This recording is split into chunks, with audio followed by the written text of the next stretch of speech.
Let's go.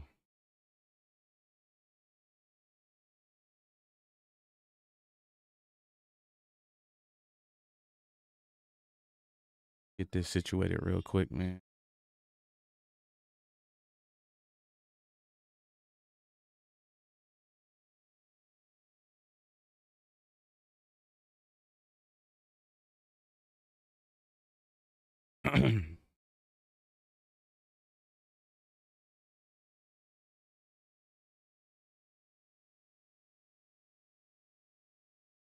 I send mines, bro. Jimmy, what's up? I don't know what that mean, bro. All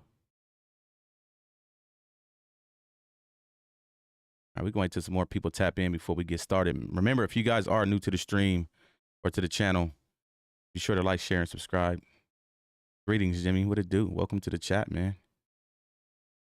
Let's go, man. We're gonna let the numbers go up a little bit, man, and we're gonna get straight to the content. Remember, if you are new to the channel, like, share, and subscribe. Hit that like button. If you guys are not following me on Instagram, slide over to Instagram. IBM Hoodlum on Instagram as well, man. Make sure you guys tap in over there. Get it up on the screen for y'all, man. Make sure y'all slide over there and drop your boy a Fizalo. Right here. IBM Hoodlum on Instagram, man. Drop me a follow. Let's go. All right, so let me get real quick. I might not need none of that. Probably don't need that either. Probably just make another tab here.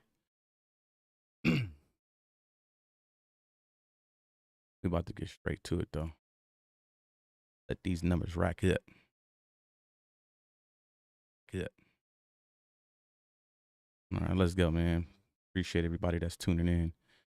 Yeah, it's been some wild, crazy stuff, man, and I don't think people honestly really think things through before they do it, because it seemed like a lot of the stuff that Wack 100 do is very sloppy, and it's starting to be blatant that he tends to use his power with who he is and who he's attached to, like his utensils, big names, academic stuff like that, to control his narrative. But a lot of the stuff they put in place is just not smart, you know. And I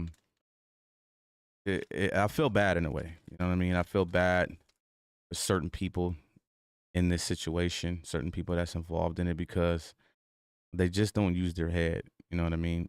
W, you gonna mod? Let me hit Haj. See. But it's just sad, man. It's unfortunate, but this is part of who Wack is, man. Everybody eventually becomes collateral damage for Wack, man, and y'all need to pay attention. You know, you got his supporters, you got the Gigi supporters. Trust me, I see you guys' comments. I see you guys yelling and screaming at me for sticking up for a friend, bro. Like, what world do y'all live in, the ones that are bashing me, to where you feel like I can't stand 10 toes down for a friend? Like, I don't understand it. I mean, I thought that's what a friend was for, you know, to be there for you, to care for you, to stick up for you, you know. I just don't get it, man. But let me see if Haj, you gonna be in there, right, Shelby? But yeah, man, the stuff that we see going on, man, is it's sloppy work, you guys. It just shows furthermore of the desperation over there on the 100 side, man. They got the cat ghost trying to make posts now. Just doesn't do anything. Nobody over there really creates content the right way. Wack, unfortunately, is their content. Anybody else over there that creates content is pretty much trying to piggyback off of Wack. Okay. And I'm not gonna lie, you know, Wack is content. Wack, anything involving Wack, we all know you can get great content out of it, man. Just look up Wack or Cannon on YouTube and everything's about them. So, but we're gonna dive straight into this situation, man. And it's unfortunate and it's sloppy. Yo, bros, my husband in the chat, but I need you to change your name, my guy. Hey, I'm gonna keep it real. 50 did the same thing. So just go to customize and change your name, bros. 50 did the same thing, man. But so like I said, there's been a lot of going on in the last 3 or 4 days. Everybody has seen the ranting with Wack 100 and the things he's been doing. The people he's been reaching out to shut down Cannon's voice with certain I removed that so it won't be in the chat. With certain individuals that can actually, you know, spin narratives, control the ears of, you know, the people that are listening, people like academics, people like Adam.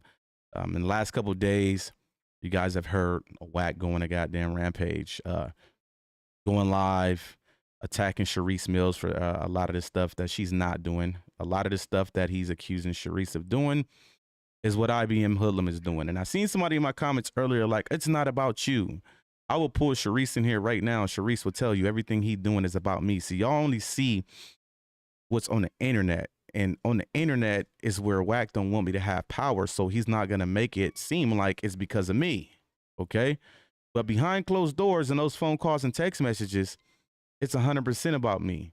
It's always been about me. Sharice has not done nothing wrong but say, hey, he said he was going to give us some diapers and he never gave them to us. Everything else was pretty much academics being messy and him blaming her for things that she didn't do. If you go listen to all the things he was ranting about with Sharice saying she did is what I'm doing. I even put a text message earlier. He was, oh, you ain't call Hoodlum a bitch. He's jealous of me, bro. Like, I don't know what it is, but you got to understand when it comes to the internet, Wack loves the internet. It's his playground. Why do you think he has so many 100 side minions that can try to go in and spin a narrative? Did y'all listen to the Clubhouse shit that he did yesterday? If you go listen to the end of the audio, this motherfucker talking about Autobots activate. Like, what the fuck? Bro, what is this? He thinks they're Transformers, bro. Like, it is not that serious, but you guys need to understand. Go look at every member of IBM. Remember, we are a record label. We are a content label. We are pretty much talent label. There's only one person that really pushes the content. So when it comes to the internet shit with IBM, there's one individual that Wack is after. If you think I'm lying, go look at the motherfucking No Jumper episode not too long ago when Adam was live. He clearly said it on there. It's only one IBM member that's really the problem. He's talking about me. Everybody know that I'm the one that does the content for IBM from Instagram, and then now it's powerful over there. My stuff does more numbers than Wack's on Instagram, okay? When he first seen that I'm able to do shit like this to people, put these type of numbers on people, he didn't like it. Look, I posted this 2 days ago. It's already at 46K. That went viral, okay? He knows that I have a lot of power over here. So, you got to understand that this is his playground. He doesn't like nobody to be able to call him out. You know what I mean? Unfortunately, he's sloppy with it. You see what I'm saying? Now, today, I made a video earlier today and showed you guys they have been so desperate to take me down to where they leaned towards making false police reports on me. And this guy Luis right here, he's crazy, right? He's like a groupie. I love that you making my analytics go crazy, Luis. Thank you. It pays to hate. But you know, this guy Luis comes in my comments and he's saying, well, Gigi already told you she was gonna make a police report. But when you watch the video, we're not talking about Gigi. We're talking about R&B. Luis, wake up, bro. Are you just trying to stick your head and your nose in something that you're not involved in? Yes. W. Right. So you got to understand, man, pay attention to what's going on, Luis, before you stick your nose in it. That video earlier had nothing to do with Jasmine. Okay. That was pretty much all about Wack and his girlfriend pretty much run into the police. He's basically third-party snitching. He's using his girl to say, hey, you're a civilian, go tell on him. I don't know where you got that. Somebody already told me this on the phone. Bro, I've never sat on the phone with R&B a day in my life. So that's what happens when you stick your nose in stuff. You don't know what you're talking about. But go ahead, run the comments up, Luis. Talk your shit. Don't ban, unless he gets real offensive. Don't time him out. Don't ban him. Let him look crazy in the chat. But you know, I dropped the video earlier how, you know, Wack and them do things. They're calculated, and behind closed doors, they're Karens. Look what he posted today. He posted something that I'll bring it back up again because I spoke on it in the messages. He posted this earlier, and he pretty much tried to cover up what the plan was. He's basically posted this saying, you know, the recorded phone calls, he shouldn't be getting away with it, and Sharice Mills is doing it, so they're going to incriminate themselves. But like I said, I don't know if he do know, but R&B already had text Sharice basically saying, hey, I'm going to tell on him. And she did. They called up there and they reported him for the 3-way calls. And then they come the next morning with this post to try to cover up, saying, hey, now when they find out that he got written up and got his phone privileges took, they go to this post and say, see, I told you so. But behind closed doors, R&B is the one that reported him, okay? R&B is the one that's doing the telling for him. Here's the police report they filed on me for doing nothing wrong, okay? Just because I know where you live, Wack, don't mean I'm threatening you, okay? So now, today was just crazy, right?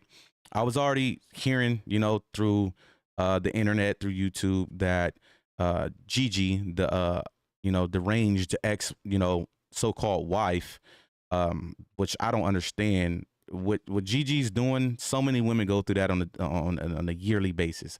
Where I come from in life, that stuff happens all the time. You meet a dude, he knocks you up. You guys go through physical stuff. You guys separate. Guy moves on and finds a better girl. Now she's bitter and she finds any way to bring him down. It's typical. So I don't know why she's on this rampage. Oh, I know why. It's because if you look at what she's doing, she's in love with that man. I caught her earlier in, let me see if I got it. I think I clipped it. She referred to, which is, I know you guys, you're going to spin a narrative. My husband.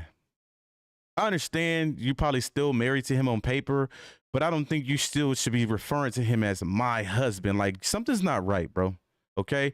You can say, you know, I'm separated. He's husband on paperwork, but, you know, she's, oh, my husband. Like, what the something's not right. I'm sorry, but if I'm married to somebody, right? We separate for 2-3 years. My wife is in a whole new family, but we have not officially did the paperwork to get divorced. I don't think I would be on the internet saying, yeah, my wife. Nah, that's Jimmy's wife now. Okay, let's get correct. Something's not right. Every time this girl talks, she speaks in a sense of she's still with Cannon, bro. When are you guys going to wake up? This has nothing to do with legacy. It is not the daughter. Where I come from, okay, what do they call women who try to trap men with babies? A keep a nigga baby. That's exactly what she is, okay? And thank you, OG. Thank you for saying LG cleanup. You got to understand, Luce's name is big in algorithm. She's fucking in love with him. She's envious towards Sharice. And, you know, the baby is just the victim in this situation. Because like I said, man, if you love your child unconditionally, it don't even have to be a child. When you care for somebody unconditionally or love somebody unconditionally, you always want what's in their best interest, okay? And I can tell you right now, the most important people in a child's life that are 100% in a child's best interest are the mom and dad. So why would you want to put the daddy away? It does not make sense. You guys need to wake up. You see what I'm saying? One thing she tried to do is she's running out of content, so now she's trying to make her content about me. Before we get to what happened tonight, let's get on the content she did yesterday. She posted text messages from the first time she reached out to me. Now, what you guys don't understand is she was just live 3 days ago, and she told her live that she only talked to me one time. That was a lie, and she literally caught herself up on her lie last night because she's talked to me twice. Remember, the phone call when she texted me, disrespected me, and threatened me, saying she got something for us. I make the phone call. I get on her about the dude she said she was going to link, that was going to link with me. She's yelling on me. You said you're going to do what to me? You guys run with that. You never heard me say I'm going to do anything to her. And then the phone call when I first met her. So boom. Let me explain that to you, right? When she first DMs me, which I think I've shown that screenshot, okay? When Gigi first DM'd me, right? Let me show you. It's in here. When she first DM'd me, right? Right here. Boom. You send your friend a message that I'm going to drop everything on all he did. Now, if you go listen to her in the live last night, and she kind of brought it up today in the live that she did the interview with the mole. I reached out to him to tell them to leave me alone. Back, she said that. Do I have to? Oh, you're going to hear it because we're going to put it on the thing. You see what I'm saying? Listen, she's a liar. She didn't reach out to me and said, tell them to leave me alone. She reached out to me to get my attention. It's right here. Remember, this was sent to me back in March. I screenshotted it and I sent it to Sharice March 31st. Okay. Now, remember, 3 days prior to this girl reaching out to me, I had a phone call with Wack. This was the same phone call that sent me like to the point of not wanting to deal with Wack ever again. Remember, I always said I had a phone call where I sat on the phone with Wack for an hour and all he did was talk down on Luce Cannon. And that same phone call was 3 days before this message came in. Okay. In that phone call, he expressed in a way saying, hey, I don't think Sharice wants to go at Gigi because Gigi has all these receipts. I don't think you want to touch it. She should stay away. Okay. He told me that Gigi sent him a bunch of receipts. He even mentioned something about an embryo. Okay. I don't mind you. I knew nothing about Gigi at this time. I heard about her, but I knew nothing about like what she had as far as receipts. I didn't care. She reaches out to me, as you can see, before I even fucking accept the message, I send it to Sharice, run it past her, and I let them know I'm going to talk to her. Now, if you guys don't understand how I am, I'm very, very, very different, okay? I did the same thing to Wack. I'm going to be honest with you. That hour call I had with Wack 3 days before this right here, Cannon didn't like that. I'm going to be honest with you. He felt some type of way, but I had to explain to Cannon, like, I'm not sitting on the phone allowing somebody to bash you. I'm listening to somebody bash you because this is how I collect information. I will sit on the phone with anybody for a certain amount of time to get them so comfortable with me so they can keep just exposing to me who they are. I like to know what I'm up against. I like to know what I'm dealing with.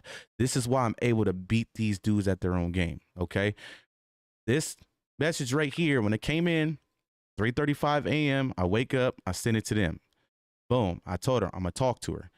When I talked to her, it was a phone call. Now, mind you, this girl said last night, well, the day before yesterday, I've only talked to him one time. What she doesn't know is that phone call that she talked to me that first time is recorded, recorded.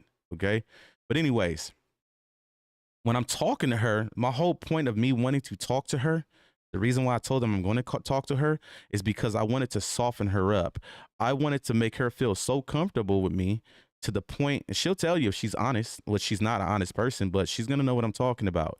My whole goal was to figure out if the sneaky, slimy couch potato reached out to her first, which was who? The guy that I talked to 3 days before this message saying, hey, she sent me all this stuff. So at that point, you got to understand, at that time, we already found out that Wack had people running content on Cannon behind closed doors, which kind of led up to the mole being the mole. Okay. He didn't like that we was running content on his daddy. Okay.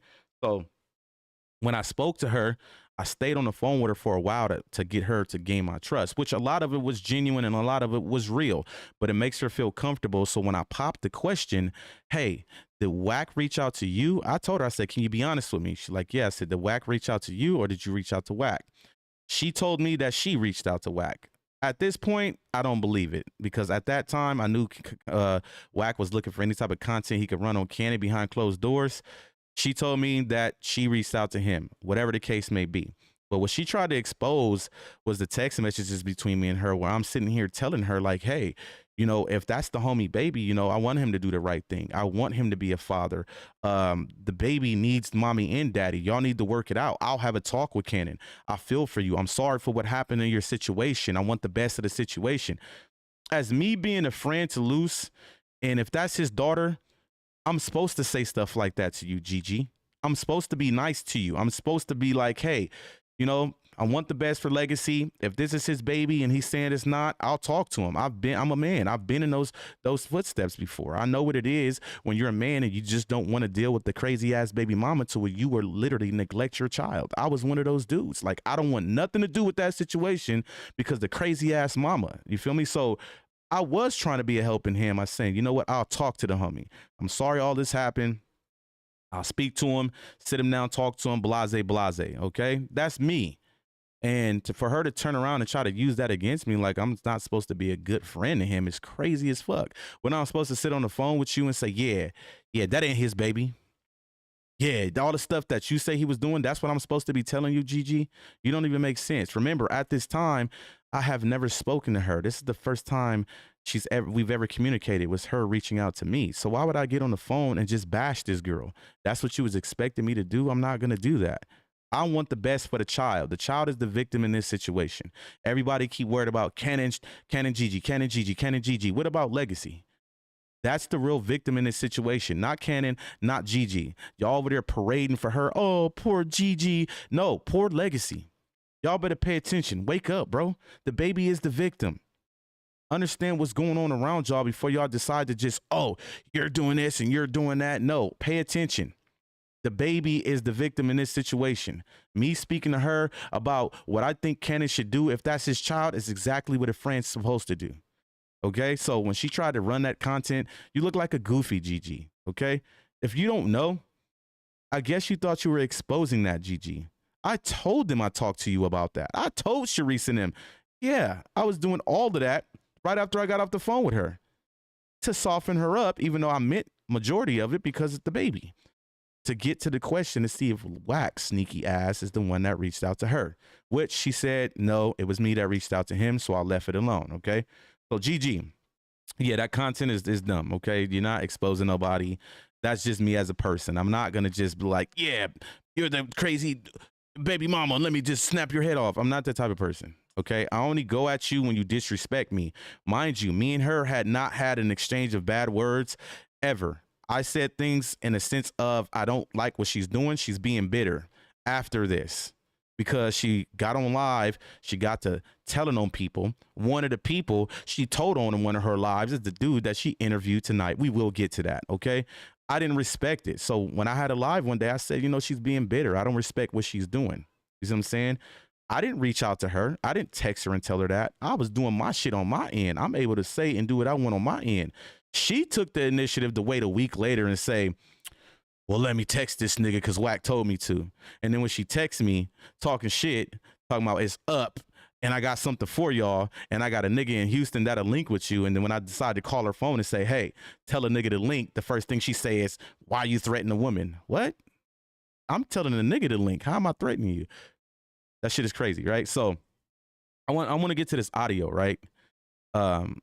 Because the interview was set up just the way Wack wanted it to be set up. Okay. Honestly, Gizzy was the crash dummy in the mule and the dumpster truck in this situation. And I'm gonna explain to you why.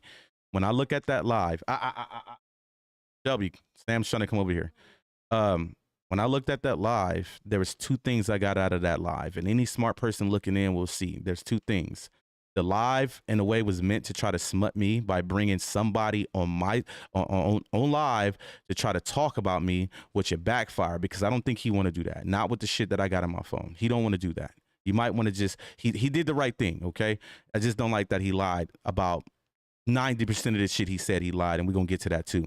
And then the second part is Wack had that set up for him to be able to say certain things that basically pretty much detached the Wack away from being the one that orchestrated everything. So when Gizzy's saying, well, this happened and that happened, he never said, well, Wack said to do this and Wack said to do that. So it worked in his fucking favor. That was the whole point of this fucking live.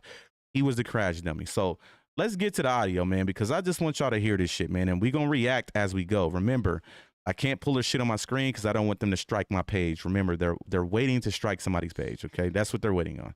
So, let me get my chat real quick.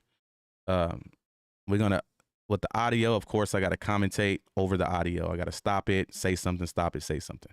When people are like, why do you always pause and talk? It's because of how the rules work, okay? So listen up and listen closely, y'all. I'll fast forward it to when Gizzy's about to come on, okay? And I want y'all to listen to this shit. And I'm gonna break it down how Wack literally just crashed him into the ground. Remember, before we start this audio, Gigi, 3 weeks ago, if I'm not mistaken, I don't know if it was on this account. I don't think it was this account. The other YouTube account that she decided to blow up. One of them. She was live. Once she figured out who was at the no jumper incident, she went live and she literally told the world, they're going to jail. This person did this person, that person, this person, that person. And she so-called called the Burbank police and told on him, which one of them was Gizzy. He set up and did an interview with a woman that was just telling on him 3 weeks ago. I bet you Wack 100 didn't tell him that. You see what I'm saying? Like, this shit is goofy. Put him in a trick bag, crash dummy, okay? Let's play the fucking content, man. This shit is ridiculous. Listen to this shit, y'all. Not difficult. No. Like, good Lord. Okay, there we go. Listen to this shit. Boy, boom. It's hard trying to get in there. You have some difficulties. My dumb ass. All right, so he says my dumb ass because it took him about 45 minutes to figure out how to join the fucking StreamYard, okay? He gets in, he has a Newport in his mouth, okay? She's looking like, hell yeah, this is about to go down. We finally got IBM Hoodlum. We got somebody that known him for 20 years to come in here and try to smut him, okay? It's not going to work because there's no smut on Hoodlum, okay? Anything you hear about me is made up. You got to understand. Put receipts. Y'all got to show receipts. I want to see receipts. Show anything on IBM Hoodlum. Like I said, I've had the worst of the worst put on my name. Y'all got to show receipts. So let's play the audio. Let's go. You must be too high. A little bit. I see. A little bit. I wonder what he high off of. Play the audio. See, y'all kids, just say no smoking because your technical difficulty skills are going to be off. So how are you? Hi, everybody. I'm going to say it again. Keep in mind, this girl was just snitching on him 3 weeks ago in a live video and said that she called the Burbank police and told on him. This shit is goofy, bro. Like, this is the wildest shit I've ever seen in my life. Okay, now listen. Go ahead and introduce yourself to everybody. I want to speak for you. He shakes his head like this. As I'm the most hated. He's the most hated. Y'all heard that, right? Can anybody tell me what my @ is to my YouTube channel? Because I could have sworn my shit says the most hated IBM. Kind of strange, huh? Run audio. Hated. So Gizzy B, right? Huh? Gizzy B, right? That's what you are. Okay, so tell us a little bit about yourself, kind of like what's your, what do you do? Kind of like, what's going on with you right now? Let's start there. All right, this is where the tricks bag starts. She actually put him in a trick bag and she put him in a trick bag. And honestly, Wack put both of them in a fucking trick bag, bro. Keep listening and just watch. Should I say listen? Not watch, listen. I take care of my kids. Same shit. A little bit. All right, so boom, let's rewind now. Hold on. Yeah. Listen to what he says when she's asking, what does he do? I'm the most hated. The most hated. So Gizzy B, right? Huh? Gizzy B, right? That's what you are. Okay, so tell us a little bit about yourself, kind of like what's your, what do you do? Kind of like, what's going on with you right now? Let's start there. I'm just a real motherfucker. I work, I take care of my kids, and I rap a little bit. Boom. I'm a real motherfucker. I work, take care of my kids, and I rap. All right, so let me break that down for you. If you was a real motherfucker, Gizzy, you would have never turned your back on your brother that you've known for 24 years of your life over me running content on Wack. Okay, so let me ask y'all something, right? Do y'all have a friend y'all known for 24 years that'll turn his back on y'all for a stranger? He don't know Wack like that. He's only known Wack for 4.5 months. 24 years going down the drain because he was upset that I ran content on Wack. Go ask him. Reach out to Gizzy and ask him, what did IBM Hoodlum do to him for him to be this way towards me? And I've done absolutely nothing. You want to know what we have done for Gizzy? We have put money in Gizzy's pocket. We have put money in, put him in hotel rooms when he was homeless with his family. We've done a lot of shit, okay? A lot of shit that I can put up here right now, but I'm not going to go that far. I'm going to keep that in my back pocket, okay? Not only that, he says in this audio, well, this clip right here, he says, I work. No, you don't. Remember, they have only been out of one of Luce Cannon's Airbnbs for the last 2.5 weeks. They were currently living, his girl and his kids were were living 2.5 weeks ago in one of Cannon's Airbnbs for 3 months because they were homeless, bro. He had no job, okay? The only reason why they was able to move out is because the girl got a job, and she was able to finally move them out of Luce Cannon's Airbnb where him and his family was staying for 3 months. Cuzzo, what it do? You already know what time it is. Big Dorner block in the building, man. I got my guy from Hoods in here. You know, I'm not welcome to the hood no more. You know, I got my husband in the chat, you know, shit like that. Then I have my cousin in the building. But you know, he was staying in the Airbnb for 3 months, you know, because he was homeless. Like, Luce looked out for him. And this is the shit that I say nobody knows about Gizzy. You see what I'm saying? I mean, about Cannon. He does shit behind closed doors. He has a beautiful heart. You see what I'm saying? So, you know, him able to do that for them to make sure they're not homeless, that's a good thing. I'm not bashing him for that. People go through shit in life, but we're not going to fabricate and say, I work. Nigga, you ain't had a job since the time Tiny Knockout went up there and you turned down his fade, bruh. Yes, sir. The last time you had a job, Gizzy, the homie Tiny Knockout from the set went up there and pressed you and you turned down his fade, my guy. Mr. Rambo on the internet turned down the fade. Don't make me get Tiny Knockout on here, bro. Run out here. I do a little rapping. Okay. Okay, you got a new song you want to shout out? You dropped a new song? Anything we can hear? No, actually, I need a consistent studio because motherfuckers. Boom. She asked him, "You have anything new? Any new raps that you know want to let the people hear?" And he says, "I need a consistent studio." Beaters is in the chat. Beaters, you still in the chat? Gizzy had a consistent studio with Luce Cannon. And let me explain something to you. My guy Beaters is in the chat and he will tell you. There was one day I got a phone call. It was from Luce. He was kind of upset. I'm like, Luce, what's wrong? He was like, man, the nigga Gizzy just don't want to do nothing. I'm like, what you mean? He like, I told him to come to the studio at my house so he can get in the studio and make some music, but he told me he didn't want to come because he arguing with the bitch. This is what he told me. So I'm like, oh, Mr. I need a studio doesn't want to go to the studio? I wonder why. We'll get to that in a second. Play the audio. It'd be bullshit. You know that. Okay. So let's just dive right in. So I wanted to ask you, obviously everybody knows you were or are you still affiliated with IBM? I want to make sure I don't answer for you. So are you affiliated or were you affiliated with IBM?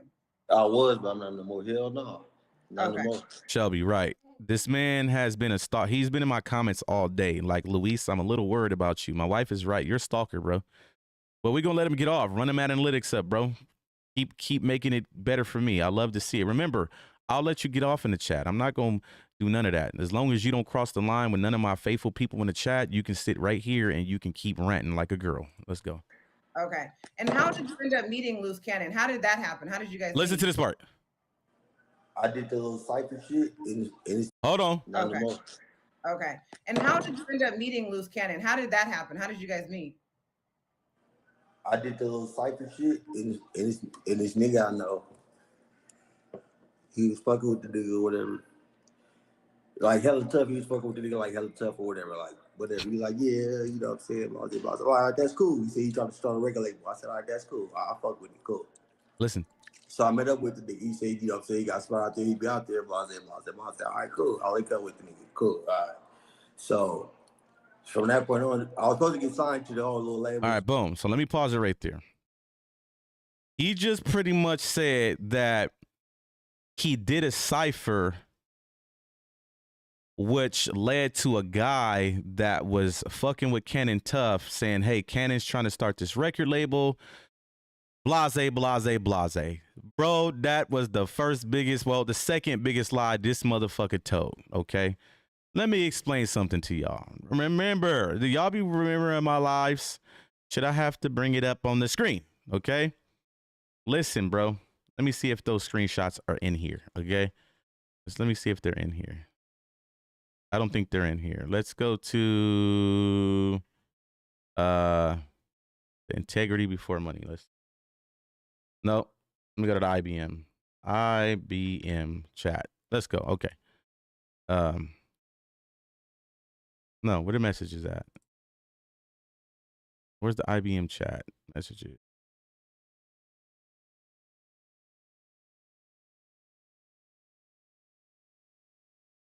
Hold on, let me find them, y'all.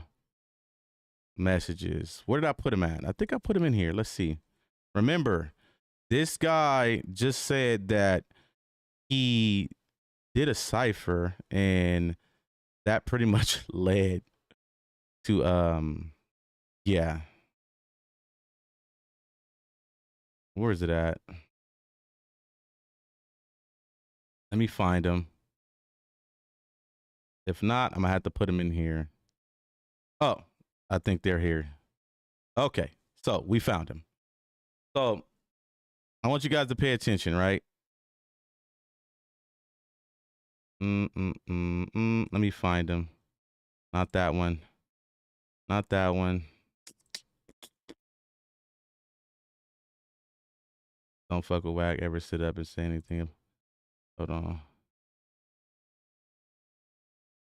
Oh, that's when he was exposing Wack to me, man. He was playing both sides. Hold on, let me find the text messages. Bros, make me a music page. I'm on Clubhouse shit. Oh yeah, remember Wack said I was the one that was in the Clubhouse groupie. Remember we showed this. Gizzy was the one that was the Clubhouse groupie. But let me find hold on. I'm gonna find it. Give me a second. Which one was it? Gotta find it. Crazy, yeah, boo, I bet. Hold on. We gonna find it. It's in here. Where's it at?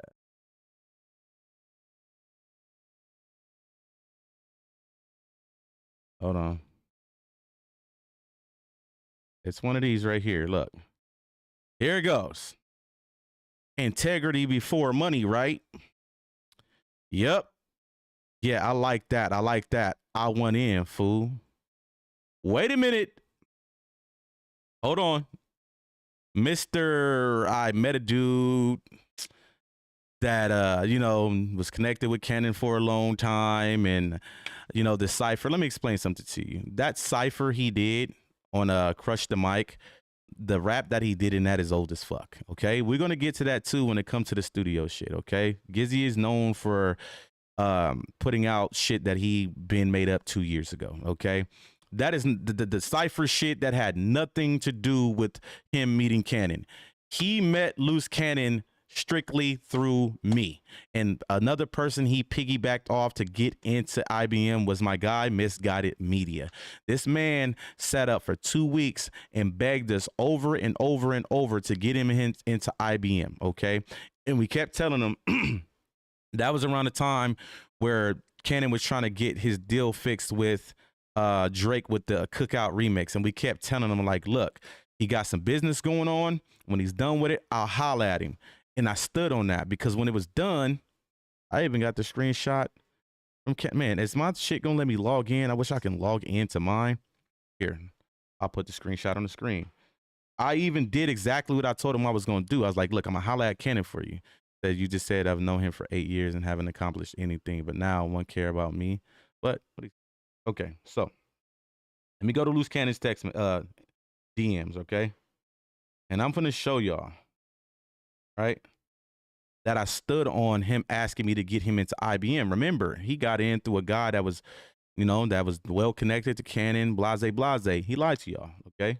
Like I said, Luis, you over there believing that bullshit. Oh yeah, Luis thinks that, who did you say I was in Gigi chat? Because I don't have an alternate account, bro. I don't get in nobody's chat on an alternate account. That's lame shit, bro. I'm not the 100 side.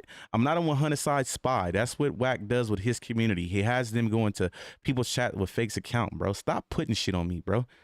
You want me to be somebody bad for some reason, bro. But anyways, let me find this real quick. Watch this. I got so much shit I tagged him in, bro. God damn. I'm gonna put the screenshot in here and I'm gonna show y'all that I actually stood on business when I said that I'll get him in. Let me see if I actually put it in here. Let me see.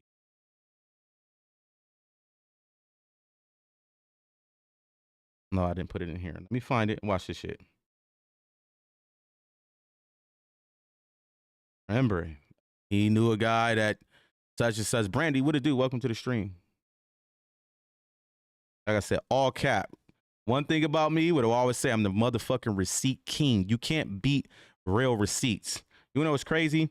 Because y'all so gullible over there for Gigi. I watched her put up, if you know anything about a cease and desist, I watched her put a fake cease and desist that she typed up on the screen and y'all ran with it. It's fake. Go look up a real cease and desist. And you over there clapping and shaking your pom-poms, Luis, for that shit, man. That shit is crazy. All right, so let me get to the messages. I'm almost there, y'all. I was actually like promoing Gizzy to him like he know how to rap. He can bring the rap element to IBM. Blase, blase. Look, I'm gonna put this shit up on the screen. Remember, Gizzy met IBM. I mean, Luce Cannon through you know, a guy that was well connected to Cannon, and you know, I did the little cipher bullshit. Okay. And we can match the dates up. We can match the dates up from when I got him in to when he did that dumbass cipher from that 2-year-old rap he had, okay? Like, stop playing with me, bro. I put that shit on the screen. You already know that, man. I'm the king with this shit, bro. I'm coming. I got so much shit I tag can't. Oh, here we go. Here we go.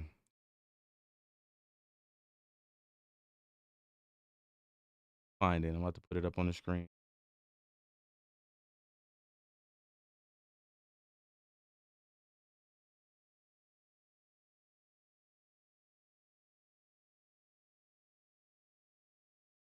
Here we go. And here it is here. When I tell you, this, they just be lying, bro. Niggas really be lying. He said he don't know you, hoodlum. I know he said he don't know me. He said he don't know me. Watch this. Bro, he said he don't know hoodlum. Crazy. Sleep. You still in the chat? Little Sleep from the hood, from our hood. You still in the chat? All right, let me put these up in here real quick. Watch this shit. Yo, Brandy with the $5. Let's go, man. Appreciate the super chat. Shout out, Brandy. Appreciate you. All right, so boom. Let me put these up in here real quick.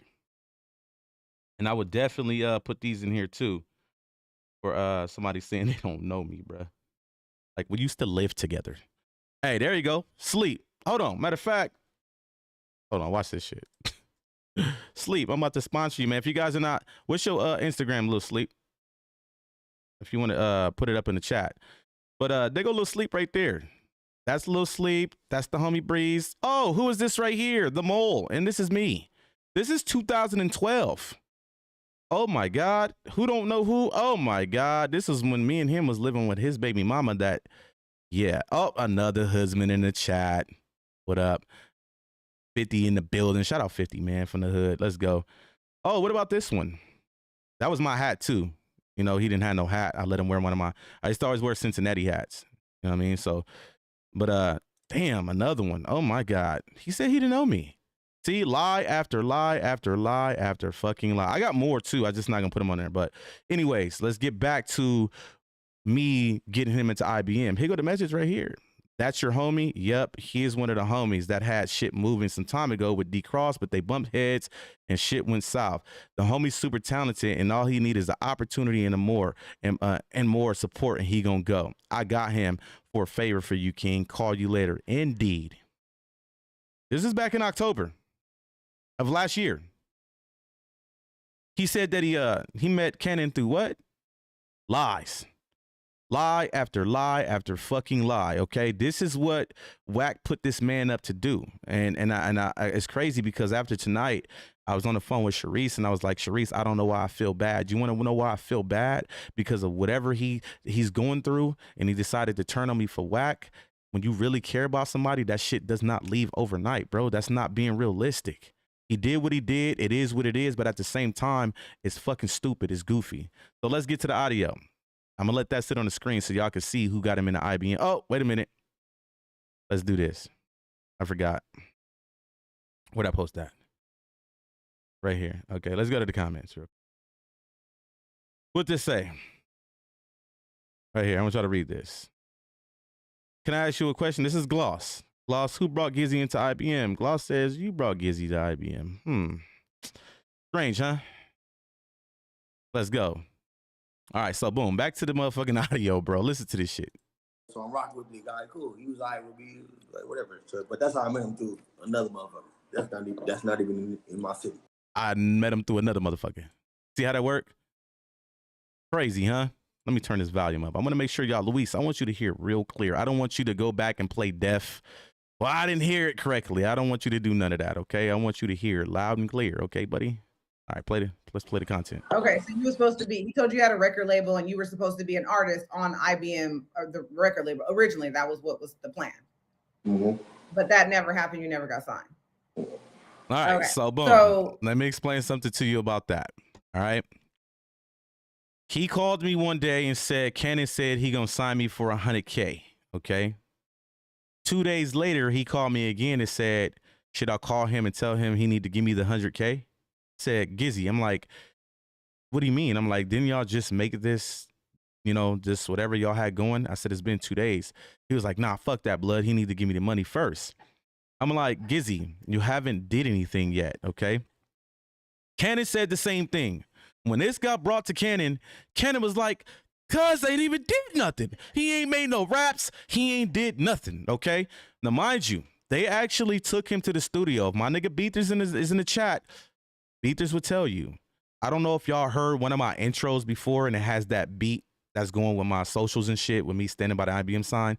That beat, Gizzy was supposed to be on that. Gizzy, Beathers is on the first verse of that. Gizzy was supposed to be the second verse. But let me explain something to y'all, okay?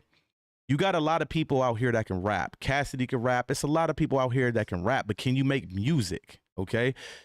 When they brought Gizzy to the studio, God strike me down right now. If my nigga Beathers is in the chat, he'll tell you, okay? When they brought Gizzy to the studio the first time, they had like a E40 beat, like a E40 beat sample. I know Gizzy wound up posting it, okay? It was like something big BM, big CM, IBM when he had that verse, right?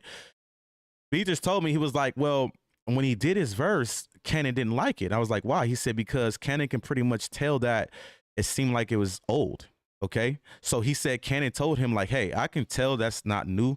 If you can, you know, go in the back for like an hour, write something new, and then come back with it. They said the nigga come back an hour later, and he put maybe 2 bars that was new, and he tried to put some old shit with it to make it sound like it was new. And that's what went wrong with Gizzy, because he didn't know how to make music. He know how to rap, but kind of was like he don't know how to make music. So they scratched him off that track. They never put that track out. That's when Beathers and Cannon decided to do Must Be the Money. What's the Must Be the Money? Gizzy was left off that because he couldn't perform in the studio. And I'm just being honest. If Beathers is in the chat, he will tell you, okay? You're not going to get money for something you're not doing. You expected $100K from a nigga in 2 days and you ain't put nothing on Wax yet. You ain't got no records. You ain't got no hit records. You ain't got no promo. You ain't got nothing. Like, you just expecting, here's $100K. Okay, so I had to clear that up. It says, what up, man? Luce Cannon is a dummy and dumb dry snitch.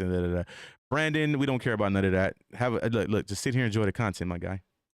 Just a quick. Oh yeah, but shout out my guy Big 50. If you guys are not, remember Sleeping 50. Put y'all Instagram in the chat. Make sure y'all give my guys a follow on Instagram, man. Let's go. Other question: did you see, like, what was his relationship with Wack 100 during this time? Was he a part of IBM, or like was he around you guys? Like, what was that relationship between Luce Cannon and Wack 100? We only seen Wack when we was like go to a little podcast or whatever. He called me like, hey, I'm trying to do this, cover me, grab a couple of niggas. I'm like, oh, yeah, all right. Okay, boom. That was accurate. He told the truth. He told the truth. The only time they ever seen Wack, they have a meetup spot in Vegas. Okay, you know, Luce stayed in Vegas, Wack stayed in Vegas. Whenever they met up to go out of Las Vegas to do a podcast, there's a spot where they all meet up. Where Third and then will meet at, you know, the IBM, whatever the case may be. They'll meet up there. That's anybody that's in Vegas at the time, and the rest that are in Cali, they'll meet up with them on their way to do the podcast. Okay, so he actually told the truth on that. We seen them to like do business, but like on some cordial shit, like just kicking it, they never was kicking it in no shit like that. I ain't never seen them kicking it in no shit like that. As far as I seen them link it was like with business or whatever. Oh, okay. And so my next question is, let's just dive right in. Everybody, you know, the video's out. Let's just dive right in. Here comes the setup. Okay.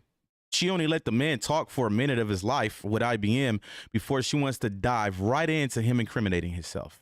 I want y'all to listen to this stupid ass shit that this nigga decided to do, and I'm very disappointed at Gizzy. Fuck all of what we went through. At this point in my life, that was like my motherfucking brother, bro. My sister was the first female. I was the first dude he ever met when he moved to Las Vegas, okay? Let me make that clear. My sister went into the grave with this dude tattooed on her fucking back. So yeah, it hurt to see that this bitch ass nigga Wack set him up to do this shit, bro. It's not cool. And I've been telling him he need to stop dealing with this motherfucker. But for some reason, he envy hoodlum. I don't know. All I did was ever help this nigga, bro. Let's get to this shit, bro. This shit got me disappointed.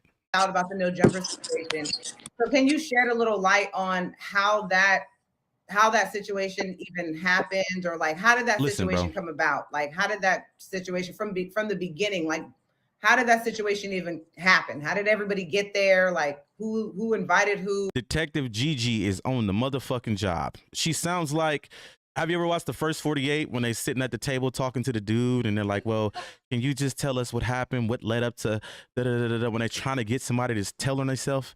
Come on, bruh. Like, she sounds like a fucking detective, bro. Let's start there. How did that situation happen? I mean, shit. I went with Luce. And yeah, he was like, you know, boom. I went with Luce. The first name drop. When Keep go it to going. No Jumper, like, cool, yeah, I'll slide or whatever. He's like, bring some people with you. So I bring a couple people with me. And we was chilling, everything was cool. We were just chilling. And shit. He was like, he was telling somebody was coming, but I didn't hear who. Okay, so now he's saying that somebody was coming. Pretty much they were talking about Jay Reed at this point. He was smirking when he said he don't know you. He was trying to do business with Wack, not knowing Wack, just using him. 50. And I've been trying to tell this nigga that he's a guppy.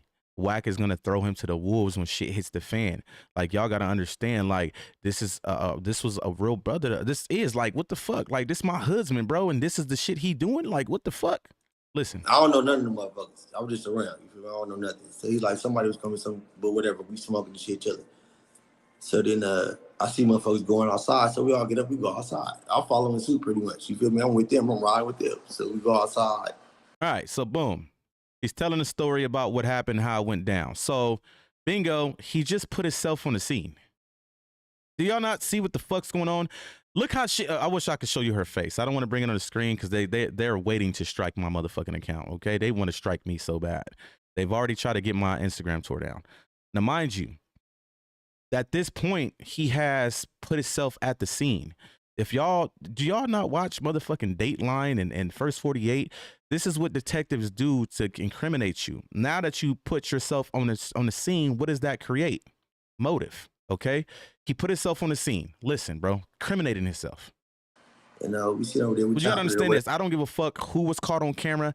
None of that. Cameras can be deceiving. You can always fight whatever you get in charge with when you just shut the fuck up, okay? They got to build that shit. They got to put it together. It says why she want to know about the video. Exactly, 50. Like, I just don't get it, right? This is the part where Wack comes into play. This is what he do to people, bro. Remember, this interview was set up between Wack and Gigi, bro. They put him up to this bullshit, bro. Literally. All right. Whatever. So next thing you know, I'm smoking or whatever. Did I hear something over here like a crack sound? Bow. I look over. It's tussling shit going on over here. And then I hear the same shit over here. I feel some wind, so I kind of like, and then, shit went up from there. Right, so shit went up from there. Okay, let's keep listening. About where I was at. So when Luce had told you guys that you were going to No Jumper, did he tell you what you were going up there for? No, he was supposed to be taking something to Adam, I think, or he was supposed to be doing an interview. Nah, now mind you, that's not, listen. Wack told him to say that. Remember, Wack new thing is to say, well, Luce only tagged along because Luce said he was bringing a gift to Adam. Bullshit. It's bullshit, okay? Another lie.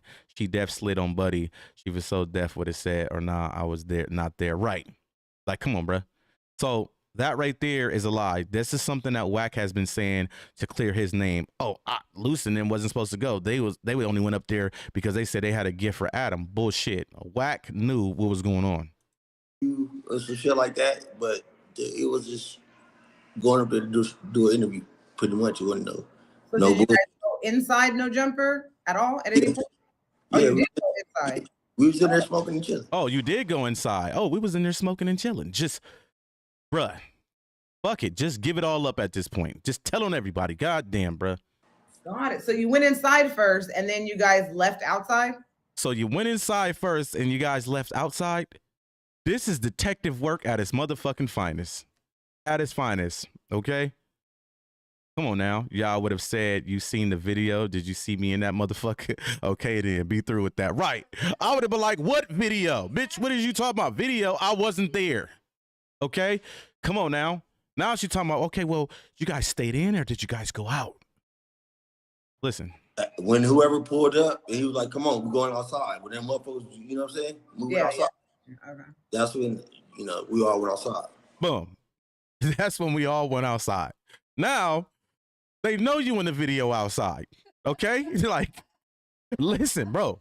Listen, now they know Gizzy is outside. Okay, so when you see the video outside, okay, we see everybody outside. One of them has to be Gizzy. Okay, now we know Gizzy is outside. Okay. And then another question is, do you know, if you know any, did Wack know the people that came up there, or like was he in there talking when you guys were inside? Did he like go outside to meet these people, or did Luce go outside? Like, who went to go meet these people that just popped up randomly? I wasn't even too much paying attention. All right, so he actually did good there, right? Because Wack put her up to that question. Remember, I said it before I played the audio. There's two things you get out of this video, this interview. One is have one of IBM Hoodlum's homies smut him. Remember, Gizzy is the one that told Wack that I'm not allowed to my neighborhood. I got two of my hood niggas in the chat that can confirm that has never been said to me. And I got rent out of my hood for doing some rainbow shit. I've never had that put in my name a day in my life, okay? My husband is in the chat and they'll tell you that's not accurate, okay? Now, mind you, listen, bro. This is what she say. That's when, you know, we all went outside. Okay. Listen. And then another question is, do you know, if you know any, did Wack know the people that came up there? Or okay, now mind you, what did I say before?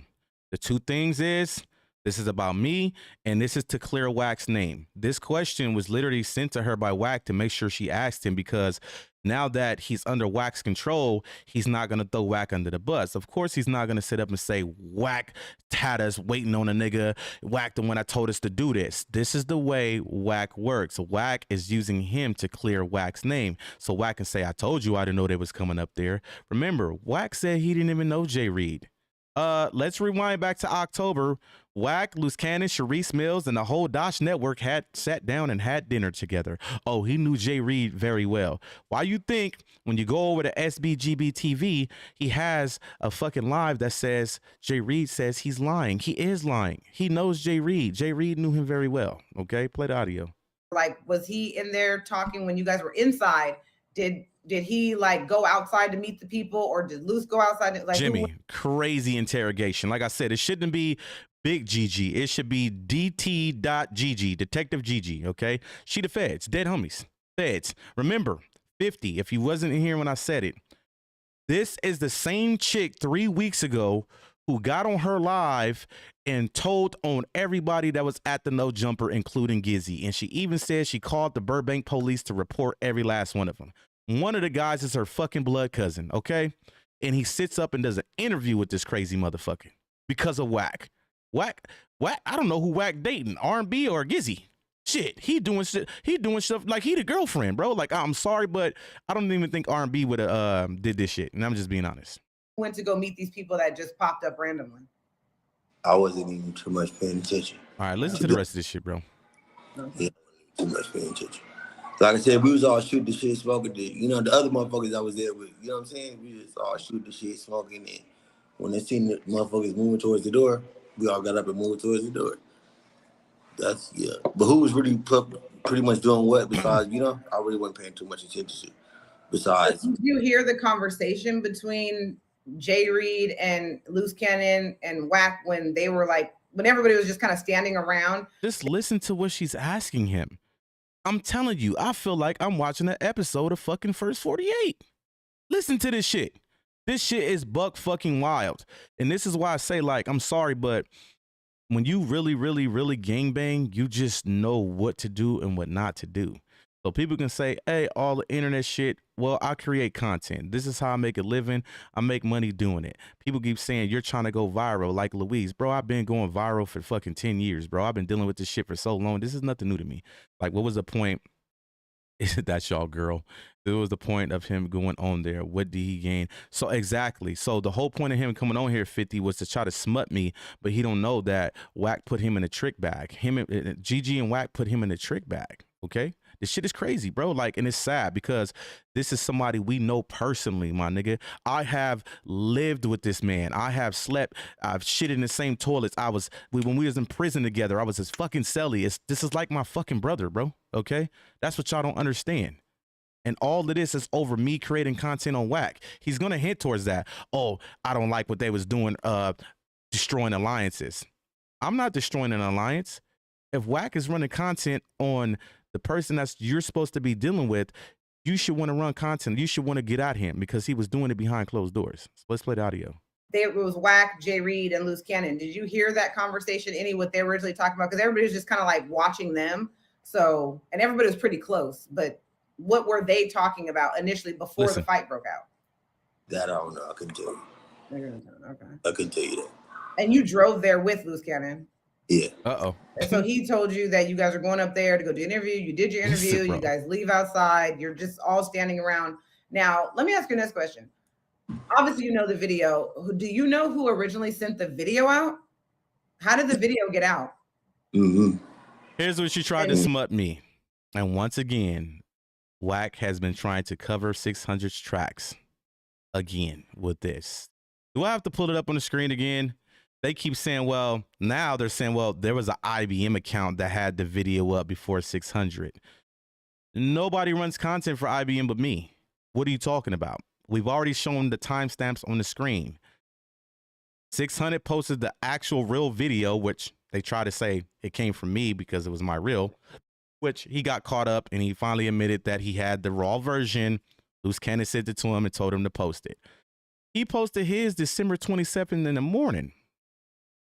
My reel came December 27th in the evening because he already put it up and it was viral.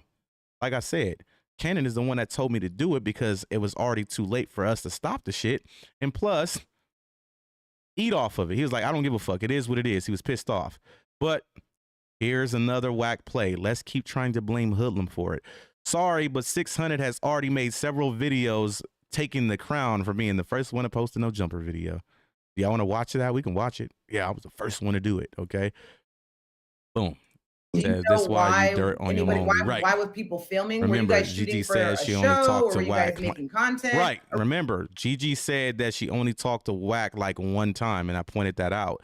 That screenshot she had up the other day when she was like, yeah, Sharice Mills is leaving Luce Cannon. That was a text message between Wack and Sharice. I have the same screenshot right here. Okay. Where's it at? That means they're communicating. That means they're running plays together. Here it is right here. There you go. Here it is. Who sent this screenshot to Gigi? Remember, I don't talk to him like that. All cap. They're the ones that's running the plays together. And they fucking use Gizzy as a mule. Run the audio, man. Originally, is that why everybody, because in the video, everybody, like, phones are already out, like, recording. So you see, like, a girl, like, you know, holding her phone. Y'all hear that text message go off? That's Wack texting her, telling her what to say. Hey, ask him this, ask him that. That's Wack. He does the same thing with academics. When academics is live with certain people he don't like, he sits there and texts him what to say. He did it to Sharice the other day. Okay, listen, look at this shit. Immediately, like, I don't know, obviously I don't know these people, but it was a girl holding her phone. Like, as soon as, like, you see she's just holding her phone. So do you know why? There go another one. He like, bitch, ask the question. Okay, do you shut up talking? Ask him what I want you to ask him. Like, people were already recording before anything even happened. Like, were you guys filming something or? No, we was all just sitting in there chilling, shooting the shit. And like I said, I don't even know between who's doing what. All right, so what she tried to hint towards there was she said, were you guys filming something? Remember, when 600 admitted to putting the video out first, he said that he was told that it was a prop, like for a reality show. So when she asked him, like, was there other cameras rolling, stuff like that, they want to try to eliminate the prop illusion to say that what has Wack been saying for the last couple days because he's losing the internet battle. Luce Cannon set Jay Reed up. They had him come up there. They set him up. So they're trying to eliminate the whole prop part of it, okay? Because they're telling on Cannon. They're trying to say he set Jay Reed up. I watched all his minions in the chat on No Jumper come in there and say Jay Reed was set up by Cannon. We got Cannon on audio admitting to it. Bullshit. It's a lie. Run the audio. Between us sitting down, chilling, and walking to the door. Who pulled out what phone and all that? I don't know. I'm not paying attention to it. Like I said, I'm just walking towards the door because we all walking towards the door. And she's slow. She didn't even turn the ringer off. Right. You're making it obvious that the man's blowing you up. Okay. Say this, say that. God damn, bro. Outside, we chilling and whatever. And motherfucker, you know, we wasn't all together at first. Motherfuckers, you know what I'm saying? Wack and old boy went off to talk to whoever the nigga was. I don't know who the nigga was. This was before the crack sound. You feel me? This was before that. So everybody just chilling and talking. And then at that point, like I shit is said, crazy, maybe bro. 8 to 10 minutes or so later, that's when you get a little crack, and then everything just went up from there. So if nobody knew who these people were, right, and everybody's, you know, adults there, why did like so many people jump in when Luce Cannon was kind of doing when he because you All right, so this is where she tends to put him into the beating. Why did so many people jump in? Listen to this shit, bro. It says, I knew there was more to her just by the way she keep hiding behind this for my daughter. Thank you. Been calling it out. It's not about the daughter. She's madly, deeply in love with Luce Cannon. Look at the things she puts up in her stream. Every time I look up and I see something about Gigi having an interview, as they're talking to her, there's always a picture of her and Luce Cannon together with the Gigi tattoo showing on his hand.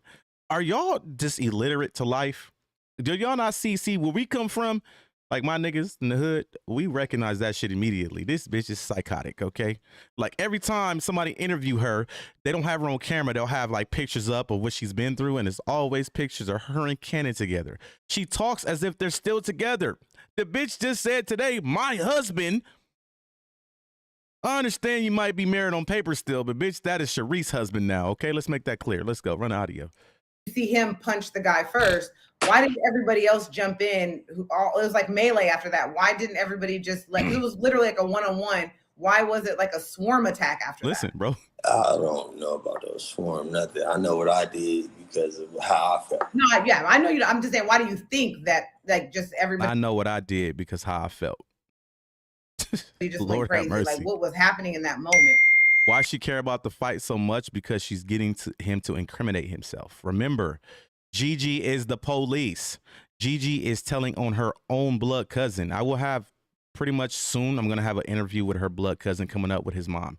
They are going to tell y'all who Gigi really is. You know how Wack is trying to play the game with pulling Gigi out for Cannon?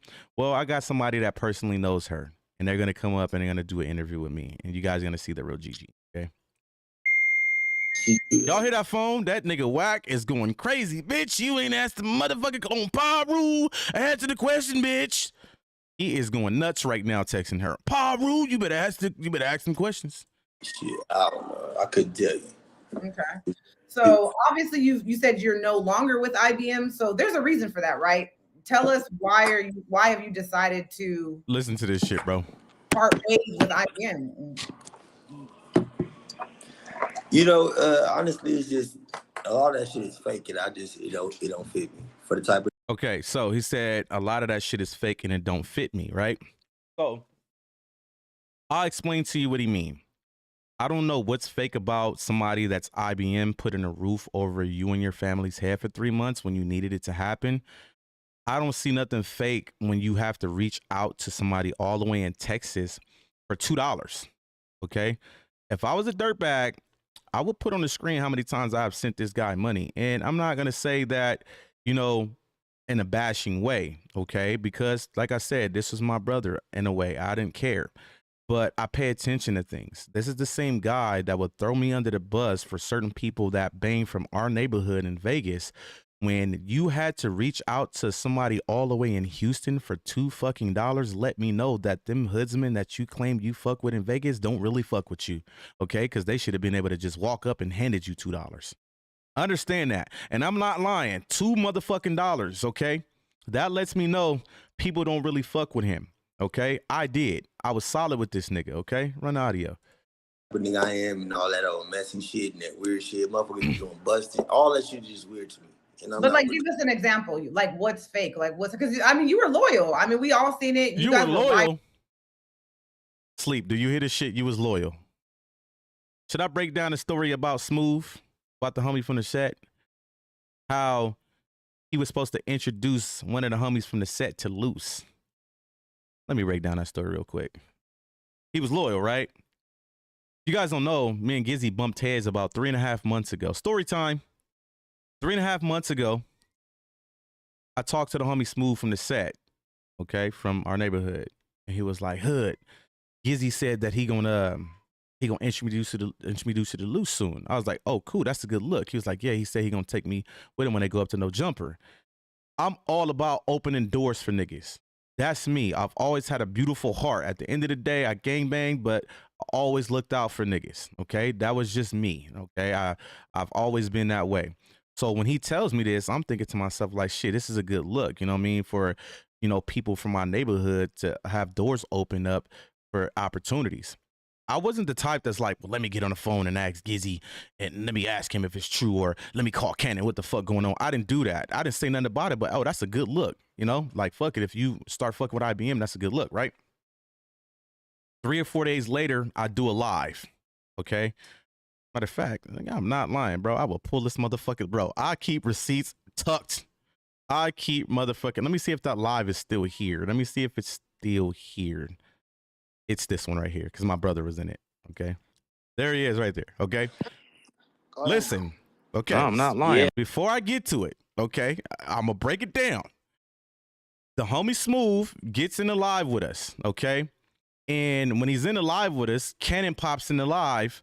Cannon peeps the homie energy, and Cannon extended his hand like, hey, we got this event going on, which was the Pixie event. The Pixie event when they ran into Big Homie CC. He seen the homie energy. He like, oh shit, you should roll with us. And I said something in the sense of like, oh, Gizzy said he was gonna introduce you to the homie soon anyway. So y'all might as well get it over with now. Cannon said, hey, Hoodlum, put us in the group chat. Let's fast forward to that part. I keep motherfucking receipts. Tell you niggas better stop playing with me. The truth outweigh lies any day. He got bro. Who was up? Hold on. Niggas. Listen, you gotta understand, bro. Like niggas cannot beat me with this what shit. it do? Okay. Respectful. All right, boom. Okay, boom. Okay, let's watch it. Hey, this when you run into that, man. Watch when Cannon come in. Right. Listen to what I'm saying. Cannon right there. You one of those. Cannon, what's happening? You want to speak on that? What's up with it? What's up, Cannon? Hey, this the same nigga that can't round up 10 niggas to go get at his enemy in California when he had no jumper. This the nigga that can't even get 10 niggas together. But you finna come out to Vegas and do what? I think this is around the time I was tripping with ODM Slim. Me and ODM Slim was added at this time. So that's who we're talking about is ODM Slim. But listen to what I just told y'all, and y'all gonna see exactly that play out in this video, in this live. Man. All right. Who y'all talking about? I'm who else? The crackhead. Crackhead Fred. Bro, that nigga's a buster, bro. I don't even waste my time even speaking on a nigga like that, bro. Right. You know why? Because at the end of the day, it's like, just listen. What he gonna really do? He ain't gonna, bro. All he want to do is just laugh, look ugly, stare at the screen, and make a joke. And that nigga wants some he views. Just talk on the net, nigga. That nigga wants some views. That's that it. nigga not finna come out here and do nothing. He not finna come to Las Vegas and do a motherfucking thing, nigga. That's a fact. You have to y'all understand gonna this go to nigga Vegas is not playing, you better think coming twice. nowhere and doing nothing. Like this nigga don't come outside the house, bro. Like we talking about his own crib, huh? Yeah, this nigga don't do nothing. Yeah, that's crazy work. Like I said, I don't know the man personally. I can't speak on the nigga personal, but I know what he ain't gonna do out here. I know that. My nigga, the nigga just talk on the net. Right, he sit on live 12, 13 hours a day. When you got time to be outside? Nigga, you got to sleep, you got to shit, you got to take your kids to school. If you sitting on YouTube live 12 hours a day, how you outside, nigga? Nah, real shit though. I'm confused at that point. Yeah, you know what I mean? Like, don't sleep or nothing. That nigga's a robot. Right. That nigga's a robot. Like every time I look up, this nigga live, bro. Right, so every time. Remember, Smooth. This is Smooth right here. This homie from the turf, right? 3 days before this, we on the phone and he told me like, yeah, Gizzy said he gonna introduce me to Luce. He said he gonna put me in with Luce and he gonna take me to no jumper. When I did this live, remember, Luce popped in out of nowhere. Okay, remember, whenever I do a StreamYard live, I always send it out to all the IBM members. So when he was in here, Luce decided to pop in. So he popped in. Mind you, you don't hear me say anything about introducing him at all. But just listen to it. Watch. You're gonna see what I'm talking about. I'm like, nigga, you just sit on live all day. You ain't outside. You ain't out there putting in work. Just because you from the set, nigga, don't mean you putting in work. You ain't even outside, bro. Like, come on, man. But my thing is though, this what niggas don't understand though, right? It's certain shit like when you a gangster for real, like the principles and shit we grew up on, the shit niggas we stand on as men. Once you do certain shit, you lose credibility. Like it. Once you become a moker, like we frown upon shit like that. You's a smoker, nigga. First of all. Like you're not you. Whatever you thought you was, or what you used to do, or whoever you might have been, you could be from over there. I'm you could trying be to from tell your you. set, but once you start doing certain shit, you're not that same nigga no more. Listen, bro is an absolute bastard. It's like we're a nigga that we giving too much credit. Like we giving too much credit to even be talking about a smoker, bro. Like this nigga is not going to throw rice at a Chinaman's wedding. So it's like, what is we you? Where did the beef come from originally? Because I guess Gizzy was over there. Bros was over in his comments. Boom. We even talked about Gizzy right here. Now, if you guys don't know how the issue with me and ODM Slim started is because Gizzy was in ODM Slim comments and he said something talking shit to him, and ODM Slim said IBM killer. So that's where the issue came with me, where I was like, what? IBMK? What? Nigga was had it. Like, that's where it came from. IBMK, like IBM killer. You feel me? And that's when bros was like, look what this talking about. So I go over there and I see it. So I'll make a video like, look, I don't know what you own, but that IBMK, oh yeah, that got to stop. So when he seen the video that I made, he hopped in my DM. Where y'all at? Like he finna pull up and front line something. What you mean where y'all at? You know what I mean? That like, nigga, and then, that nigga's adorable. All right. And like I said, it's the same person that can't even get out his enemies in his own city. You know what I mean? You finna come all the way to Vegas to get at to tap in to holler at me and my big homies, but you ain't hollered at near nigga you beefing with in California. Not one of them. I already told you I don't even know who the nigga is. Right. Yeah. I'm trying to figure out. I'm curious though, like what you want to holler at? What you think you finna come holler at us about? What you want to holler at the hood niggas for? And now, mind you, if you listen to my nigga Smooth, this whole time Cannon is listening to his energy. Like Cannon, like niggas around him that got energy like that. That's Cannon. He don't want no softies around him. So he's actually listening to the homie energy. Now, mind you, remember, I have not yet to say anything about, hey, Gizzy said this. Luce is going to initiate that, and you're going to hear me say, shit, Gizzy said he was going to do that already, so I think y'all should do it now. And that's when the homie like, okay, put us in the group chat, and I'll get to the point of that. Listen. Like I said, he's just a loudmouth, my nigga. He affiliated, so he know a little bit about politics. Said you must be slow as fuck. Definitely not real members. Malik, go out to Vegas and you're going to see for yourself. You're going to go out there and get your ass chipped immediately. Matter of fact, when you go out there, go to Cheyenne and Civic Center, and I want you to yell out, y'all not real members, and see if you make it back home. You're going to leave in the pine box. Play the audio. He loudmouth, so people want to tune in. Like, oh, people. There's this thing I don't know if you ever heard of Clubhouse, but there's this thing with Clubhouse. Well, fly out, people they don't like their mic to be lower than the next person, because when your mic is louder, people pay attention to you more. So he a big loudmouth. All right, how? Hold on. Nigga, on the what's the name? He'll zoom into that. Like, okay, I'm gonna listen to this dude. He sell all wolf tickets. Like the nigga said, fly you out, on the what's the name? I'll fly you out to me. He'll beat Luce and Wack up. What? How? Nigga, you seen the video I posted today? Really? Who you gonna beat up fighting with your head down? I'm like literally, like who you gonna beat up fighting with your head down, bro? Let's get to the point where I'm fast forward it. Yeah, I know.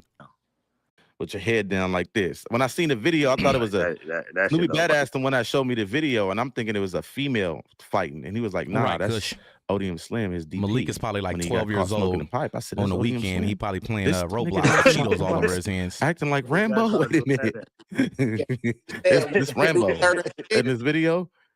All right, come on. Let me fast forward it. I just want to get to the part where I told you. You do. All right, boom. Thanks. I said, his blood gonna be at Caesar's Palace. I'm out here at the Caesar's Palace. What y'all talking about? The nigga ODM? This nigga don't even have a car to get out of here, bro. Like, what are we talking about? A nigga that don't have transportation, bro. Bro. So what y'all gonna say when if the nigga pop out here and I gotta get on this melatonin? Listen, what you gonna, I swear to God, listen, bro. This nigga, listen. He ain't got no car.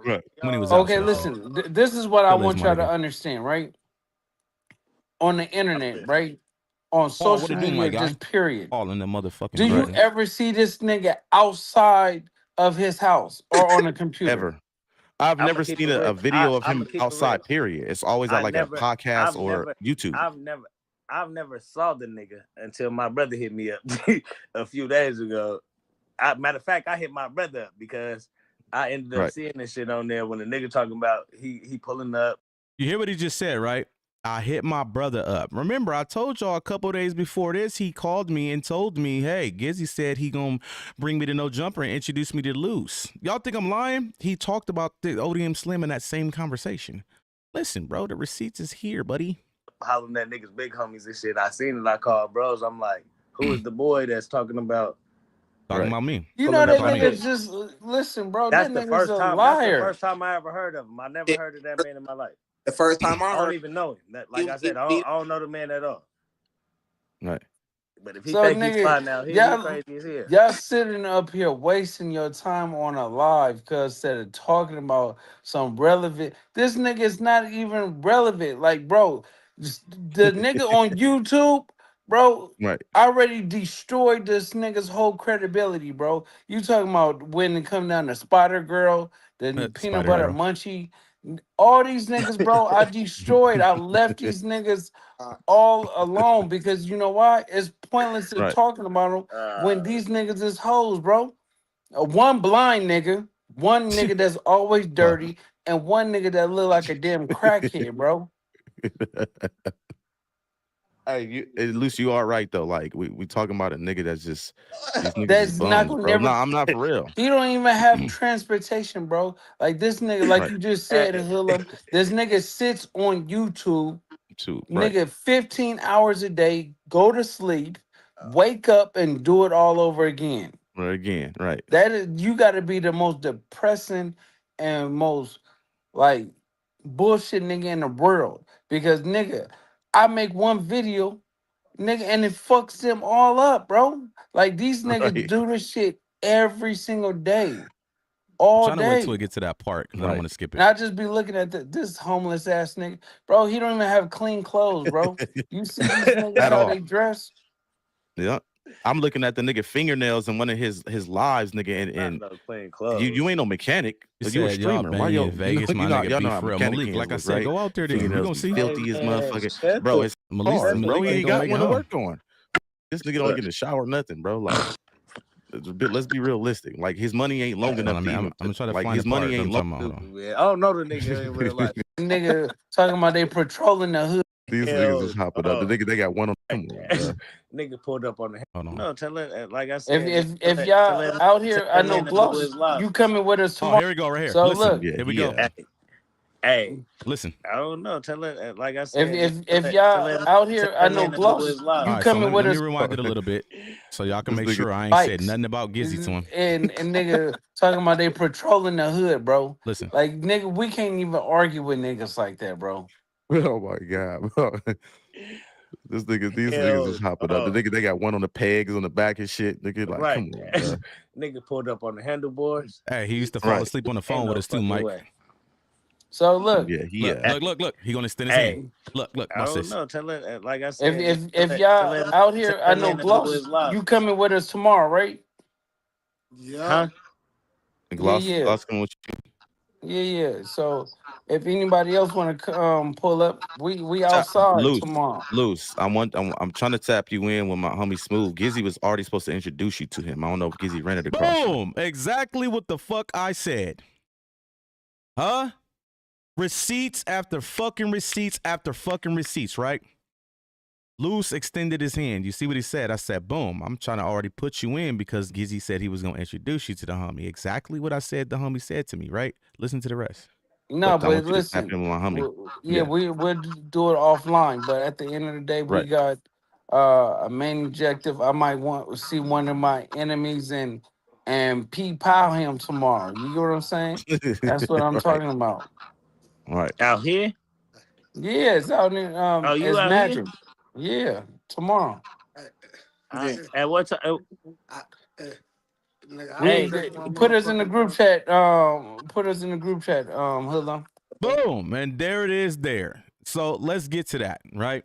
So the moment I put him in the group chat, let me see if I can find the messages the message that Gizzy wrote me when I put him in the motherfucking group chat. Let me see if it's still here. Hold on. You know, like I said, I'm the motherfucking receipt king. What that weirdo call it? Receipts. He's off. It's a receipt. Okay. I'm gonna show y'all what he wrote me when I put them in the group chat. Okay. Hold on. I'm gonna tell you right now how he played the whole situation, bro. And here it is. Like I said, I'm like, okay, shit. The homie said he gonna introduce you to him anyway. Let's pretty much speed up the process. You heard Cannon extend his hand. I said, hey, Gizzy said he was gonna introduce you to him anyway. The homie put us in the group chat, right? Now I'm finna show you what Gizzy wrote me the moment I put him in our group chat. Hold on. I'm gonna show you how grimy niggas is. Find it. Got so much shit I tagged him in, bro. So a lot of shit, man.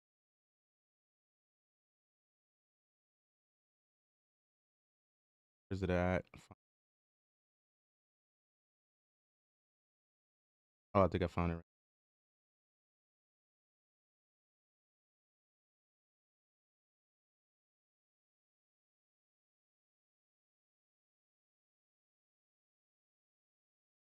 Nah, it's not this. I think it's in text message. Fuck. February. Shit, I'm trying to figure out some shit. What you doing? I keep on. All right, so boom. Let me go through his text messages. February 13th. So February 13th, right? Let me look up his number. Roll up to February 13th. It's just, I thought it was in my DM. I think he texted me though. February 13th. This is March.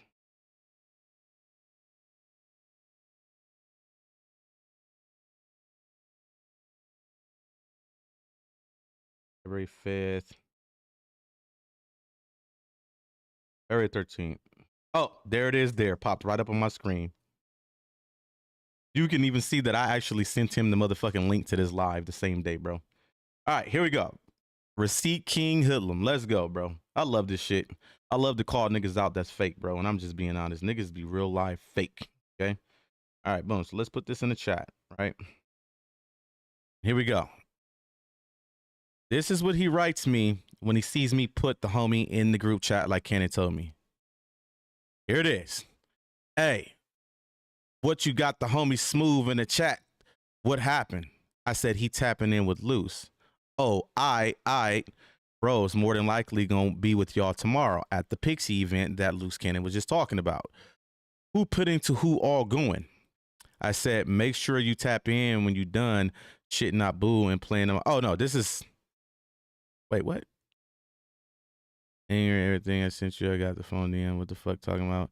All right, so this came after the DMs. I said, make sure you tap in when you done. Shit not boo and playing in my face, bro, is not what's up. So around this time, if you look at the time difference, he started communicating with me after this in my DM. So let me put those messages on the screen so y'all can match up to the reason why I said this. I'm telling you, man, I does this. I'm gonna keep fucking doing it too.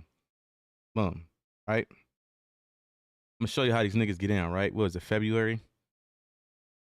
Now, mind you, when he says this right here, right? Look at the time. When he writes this last message is at 5:17 in the morning, my time, right? I don't see it until I get up in the morning to get my kids ready for school, which I get up around 6:30, okay? 6:30 in the morning, I get up with my kids. 6:45, I'll check my phone, all right? So I'm gonna show you the DM because I didn't respond to that because I was asleep, so he DM'd me, right? So let me show you. Told you, man, I breaks this shit down. I'm gonna peel back layer after layer, like Luce said. We peel back layers over here, man. All right, so boom. What was it? February what? 13th?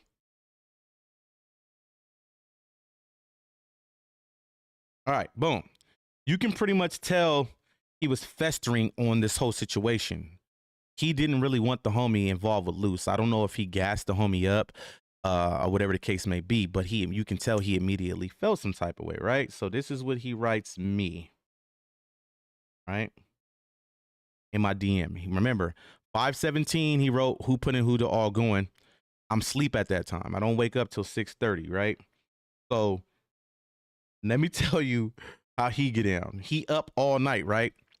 So remember I told you 6:45 I checked my phone. You can pretty much tell he was stalking the fucking thing because at that time I had my what's the shit that when the little light lights up to show that you're on it. He waited for that to pop up. He waited for it to show that I was active. Okay. Soon as he seen that I was active, remember I told you I wake up about I get on my phone about 6:45. When that first message come in, 6:44. He writes me, I keep putting it together. I ain't going. Got something important to do though. I'm boo. Y'all got it. Right? Then I also sent him a screenshot. At this time, we're trying to figure out what the fuck going on and why he acting like that, okay? He had been acting funny towards me for the previous 2 weeks prior to this. I will call him. I'll run a play past him, Gizzy. These dudes want to interview us. It'll be a good look for your raps. Let's do it. Nah, fuck that. I'm eating. Click. Hang up in my face. Okay. 3 days later, I'll get another play to run past him. I ain't no internet nigga. Click. Hang up in my face. So I was trying to figure out what was going on with this nigga, right? And I'm going to tell y'all what supposedly happened, okay? So boom.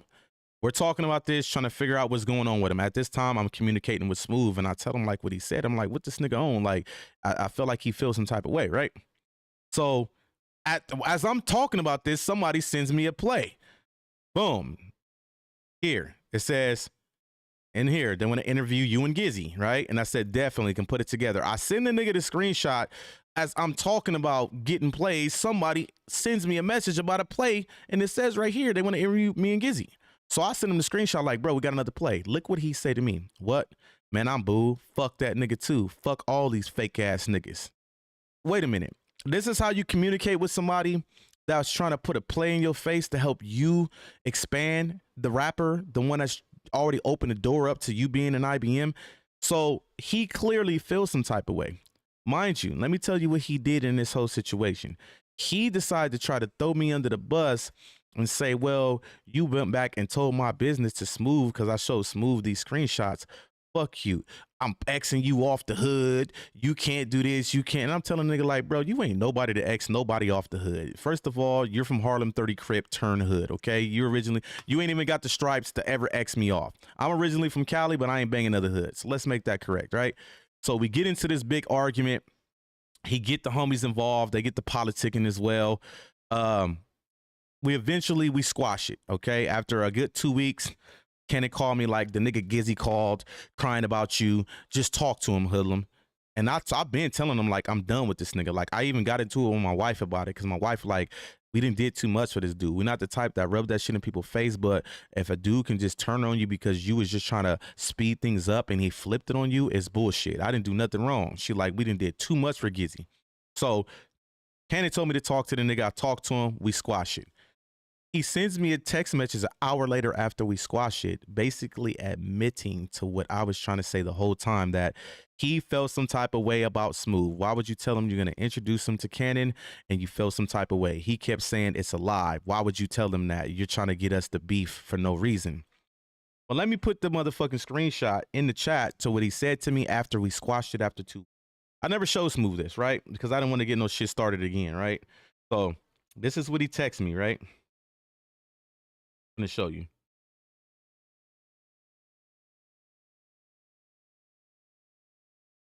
Hold on.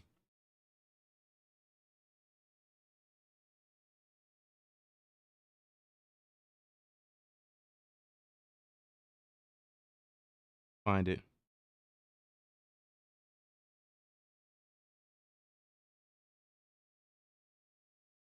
Where's it at? Give me that video. Don't tell me you put it in my DM. I gotta find it.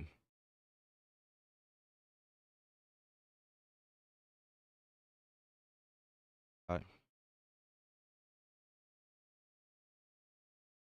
Hold on. Oh, right here. Here we go, right here. All right, boom.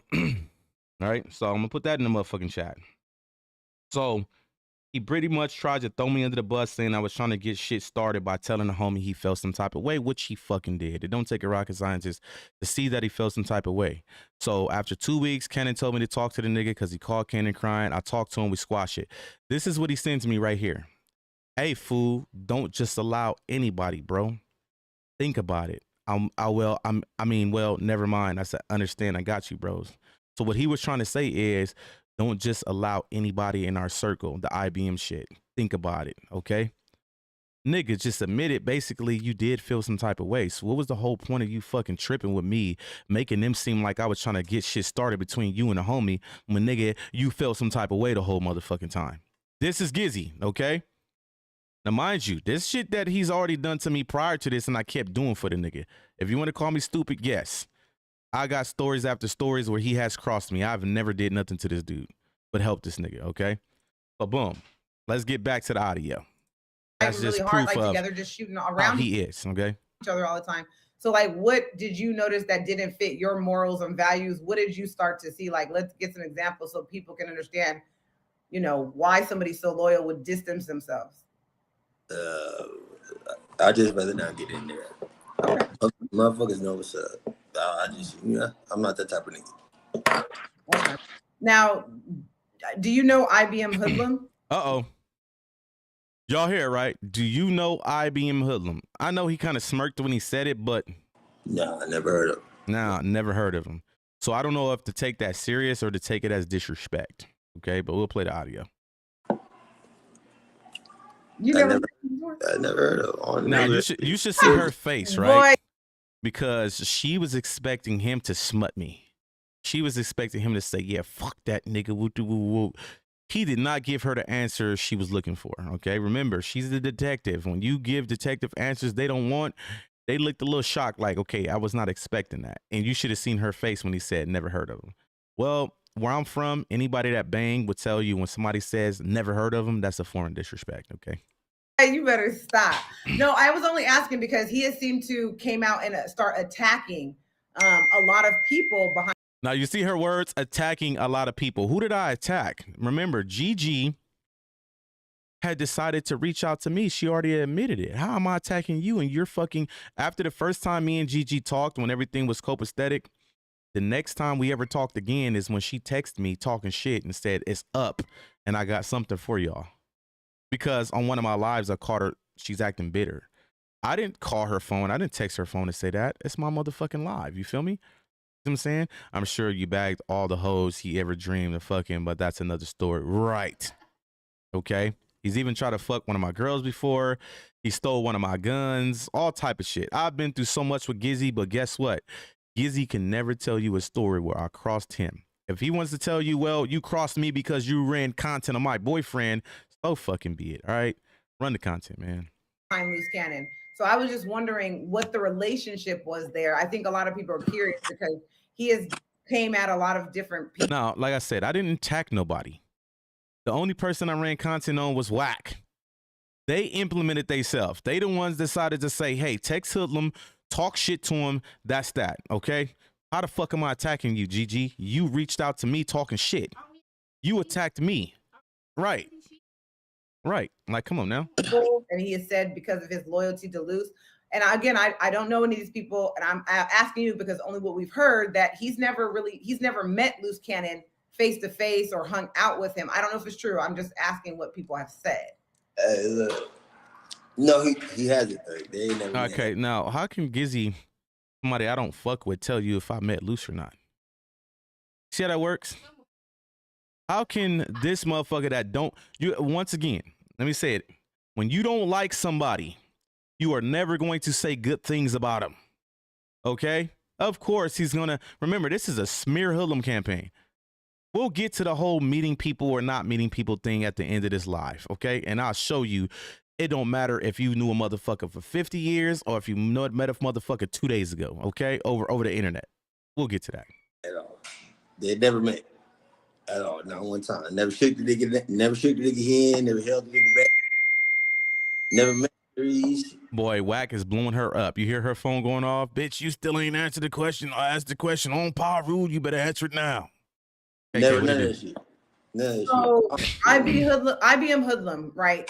Has he ever been around you? I'm starting to think that she's infatuated with me because every live she has now, she says my name 30 fucking times. Like, why am I in your live all the time? Okay. The reason why I speak about her is because I'm responding to her. Why do you consistently talk about me, G? I don't care about you. I don't know you. I just want the best for Legacy. It's a beautiful little girl. She deserves a mommy and a daddy.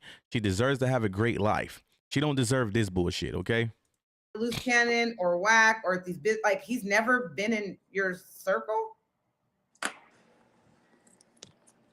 at all. None of this shit that's going on, he's never been out here ever. Okay, so how did you guys meet, or how did Listen Luce to this meet dude, him? bro. That I don't know.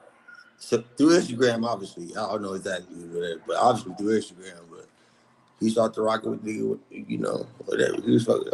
I don't know. I don't give a fuck it up. Another lie. This motherfucker just lied. Remember, he's only told one truth so far, and that was, well, we meet up with Wack whenever we do podcasts. Everything he said so far is 100% lie. Sad. So somebody going to this extent, and IBM. Somebody that's going to this extent isn't that's what friends are for. Like I said, whenever you have friends, they're supposed to defend you at all costs. That's what a friend is. If you don't defend your friend, it defeats the whole purpose of being a friend. Okay, period. Your friends are supposed to be there for you when the time is needed. Cannon's in a place where he really can't defend his fucking self. The only voices he have is his friends that are out here. Okay, so make that clear. What I'm supposed to do, just go ahead, let y'all slaughter the homie name, let y'all go on a smear campaign. What real friends do is they step up to the plate and say, hey, check this out. That's not going to happen. And I get shit talked to all day to me. You're doing too much. No, I'm not. That's my friend. That's what I'm supposed to do. Lost, and I mean, we could see this allegiance. Like, what is Cannon telling you guys, or what is he promising, or what is this IBM thing like? Lost my nigga. I know I was fucking with the nigga. He seen lost my nigga. I'm gonna explain something to you right now, Gizzy. The moment you disrespect IBM, Gloss is not your nigga no more. If you want to keep it real, Gloss will beat your motherfucking ass. Let's go. Cool to me. And then we talked about on some business shit. You know what I'm saying? So I was rocking. It was cool. That was up. But then, you know what I'm saying? He invited me to go do shit with him. That was cool. You feel me? I go outside. It was just cool. So then when they start popping up to where he was like, you know, we're gonna do this on this day. I'm like, all right, cool. I didn't bother him or none of that shit. You know, like in between time, like what's up with it? None of that shit. I didn't bother him nothing. So when these dates come and he don't say nothing about it, I'll wait like a couple days after that. Be like, hey man, what's up with this? Oh, something. It's always an excuse about something. It's always. All right, so that's crazy because I'll break it down to you right now. So whenever IBM went to do something, podcast, go out of town, or whatever the case may be, Luce pays for everything. Clothes, shoes, hats, food. He pretty much pays for everything, okay? Mind you, this is a guy that has not put no raps on no fucking wax, no nothing. Just looking for handouts, okay? That is saying this, okay? This is a guy that came into this situation with nothing at all and then expecting a man to just hand him a fucking mansion, a jet, and a goddamn helicopter, okay? Not only that, this man put a roof over your head for your family, bro, when you were homeless. I just don't get it, like the disrespect, bro. It's like, all right, for sure. So I peeped that. Then he said some crazy shit one day, you know what I'm saying? It was crazy shit about somebody that didn't sit right with me. So then that right there, I was like, yeah, that shit was strange. You just started. So he said some crazy shit about somebody and it didn't sit right with me. Can anybody in the chat just write the name in the chat who you think Cannon said something about that was crazy that didn't sit right with him? I wonder who he said something crazy about. Let's see if y'all figure that out. Anybody in the chat want to put that name in the chat? Who you think Cannon said something crazy about that made Gizzy feel some type of way? Uh-oh. Can I get that name in the chat? Anybody? I wonder who that person could be, man. I wonder who it can be. Wack. Lord have mercy, bro. Play the audio. The signs of him being the mole was there early. Early as fuck. He always felt some type of way about Wack. Wack had been controlling him longer than we know. Because you started to see like things just weren't adding up. Yeah, no. So does he have all this money that he claims that he has? Like these 2 Rolls Royces and these, have you seen any of it? Now, Gigi, does it fucking matter what Luce has? Now, this is the part that pissed me off about Gizzy because he has seen the Rolls Royce. They do have a Rolls Royce, okay? And he says, well, I've never seen it. You're a fucking liar, bro. You wanted to make the homie look bad, right? And it's fucked up because whenever Cannon got into it with King Yella and he pulled up on King Yella and King Yella and Skinny from 9 ran from him, he pulled up in his Bentley. He's on live on the phone in his Bentley. Like, oh, I forgot. That was around the time Gizzy was being a groupie trying to insert himself in IBM business when he got into it with King Yella, which led to the homie Tiny Knockout going up to Gizzy's job and Gizzy turned down the fade. We'll get to that story at a later date. Oh shit! You got shit going for yourself. You ain't just. No, I'm saying, have you seen the 2 Rolls Royces? And I ain't seen no Rolls Royces. No. Have you seen all these mansions? Have you ever been to one? Yeah. You've been to one that he owns? Like, you been to one that he owns? Oh. Like, you a hater, bitch. You been to one that he owns. It don't matter if Sharice owned it. That's his wife, bitch. He owned it too. Stupid. She likes all, did he own it? Did he own it? So jealous. Like, are you mad? Are you mad you live in your little tiny apartment and they live in a mansion? Like, what the fuck, bro? Just nice little places that, you know what I'm saying? So, question. Obviously, you know, I want to know, what did you think about the situation? You were there. You were at. What did you think about it in that time? I mean, obviously, I'm sure. I don't know. Let me ask you. How do you feel about what happened? How do you feel? And here she go. Get him to incriminate himself. Now, mind you, listen to this part right here closely. Let me explain something to you. Whenever you go through the court system, if you are found guilty of something, they will go look back and be like, you know what? You've had no remorse for this victim. You had no remorse for the family. You paraded around like you don't give a fuck. I'm not giving you 5 years. I'm giving you 30. Okay? Listen to this shit. Listen to it, y'all. Feel about it? About the no jumper shit? Yeah. Like, what are your thoughts? How did you feel about it after everything happened and you were like, what or whatever how were you feeling? How do you feel about it? Initially, when shit was going on, it was like an adrenaline rush. You know, I didn't even ask who was who or whatever. It was just I was in another state, so we chilling, whatever. Some shit cracked off. It happened every day. Like whatever, that shit ain't it. And then after that, I ain't think no more after that. I didn't think no more of it after that. Now listen to me. If you don't think that this motherfucking live right here has already been clipped by a motherfucking detective out of California, you must be boo-boo the motherfucking fool. And that clip right there, that response right there for remorse, and I'm not, listen, it is what it is. If he's sitting in front of a judge, if he goes down, I'm not saying he is, I hope he don't. They're going to use that part of the clip right there to show that this guy had no remorse. The DA recommended 10, I'm giving you 30. This bitch put this nigga, no, Wack. This is all Wack, bro. Like, I'm gonna keep it real. She's a fucking guppy as well. Wack is putting her up to do this shit, bro. Like, this nigga's able to control these people's minds to the point to where they're fucking being dump trucks, bro. There is no way I would have ever took this interview the moment she start talking about no jumper, knowing I was fucking there, bro. I would have been like, what? Click. I would have clicked off the motherfucking StreamYard. Bitch, what is you talking about? Okay? So how do you think about it now? Like, have you seen the video? I'm assuming you have. Right? Yeah, I seen. How do you feel about it now knowing that shit, one of the dudes is paralyzed permanently? Like, how do you feel about that? I mean, damn.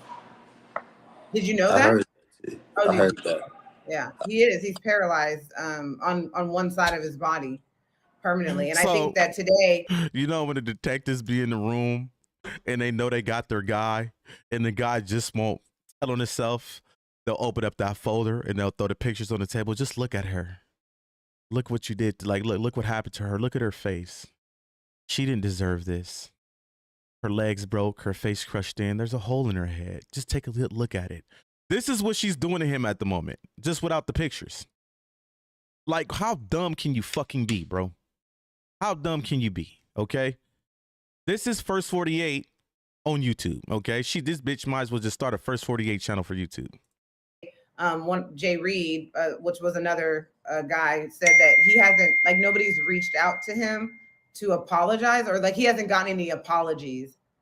Have you thought about, listen, reaching out or apologizing for anything? He was. I don't even know who the people is. Like I said, here it is. This is the detective work. Let's get if he's remorseful or not. This is shit they're gonna use against you, bro. You know what I'm saying? I honestly don't know who these people is. You know, I honestly don't know who these people is. You know what a judge gonna say? Then why the fuck would you put your hands on somebody you don't know?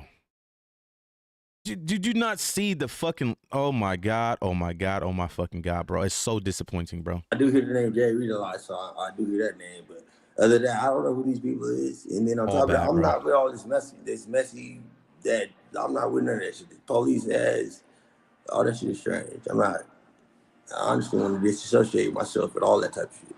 So you didn't know that Cannon was recording and putting you guys out? You didn't know that Cannon was recording? Luce Cannon was not recording, dumb bitch. What are you talking about? You see, how they're still trying to put the blame on Luce Cannon recording. Luce Cannon was not recording. From what I heard, it was a female. Okay, so out there in that light, did you not notice that that was what was being put out there about IBM at the time when you were messing with him? Nah, I'm thinking we you know what I'm saying? We just a group of niggas about to start rapping and making music, doing little TV shows and shit. We just cool niggas. No, that's not what he was brought to the table for. Nobody said anything about Gizzy being part of a TV show when I brought him into IBM. When I talked to Luce, she seen the fucking thing. It was about rapping. He got talent. All he need is a opportunity. Nobody said anything about, yeah, put him in a TV show. He's a gangster. He's going to do this and do that. It was, hey, had this going. He was connected to the homie D Cross from the set. He got talent. Shit didn't fall through with him. All he needed is an opportunity, a door to open for him, pretty much. Okay? All fabricated, all lies. They was cool with me. It was cool. Shit, I'm not thinking like no extra outside the box ass shit. You know what I'm saying? I'm not thinking. So on the show, you guys were filming on the show. Was that stage fights or were those real or? Wait, what show? Say it again. On the What show? He was not part of the Baddie and the Beast. The man's only known Cannon for 4.5 months, Gigi. Remember, there was audio, once again, that came from a live that Wack 100 did when he tried to out me. Yeah, this guy, IBM Hoodlum, he can't go back to his set. He got caught doing some rainbow stuff. He met Luce in Clubhouse. And what was the other thing that he said? Listen to this again. Yeah. So on the show, you guys were filming on the show. Was that stage fights or were those real or? So why I played that again is because in that audio from the live he did, he said, I just met Luce Cannon. The motherfucker that just met Luce Cannon is Gizzy. Gizzy literally told his life story to Wack and put my motherfucking name on it. Okay? Crazy work, right? Crazy motherfucking work. He's only known Cannon for 4.5 months. Okay? Literally. Okay? So remember, back when we was trying to get him back in October, all that shit didn't fall through until December. So no. Well, I want to say 4 as he was dealing with Cannon. So let's see. December, January, February, March, April. May. What is it, May? We in May? Yeah, we in May. So yeah, he known him about 4.5 fucking months.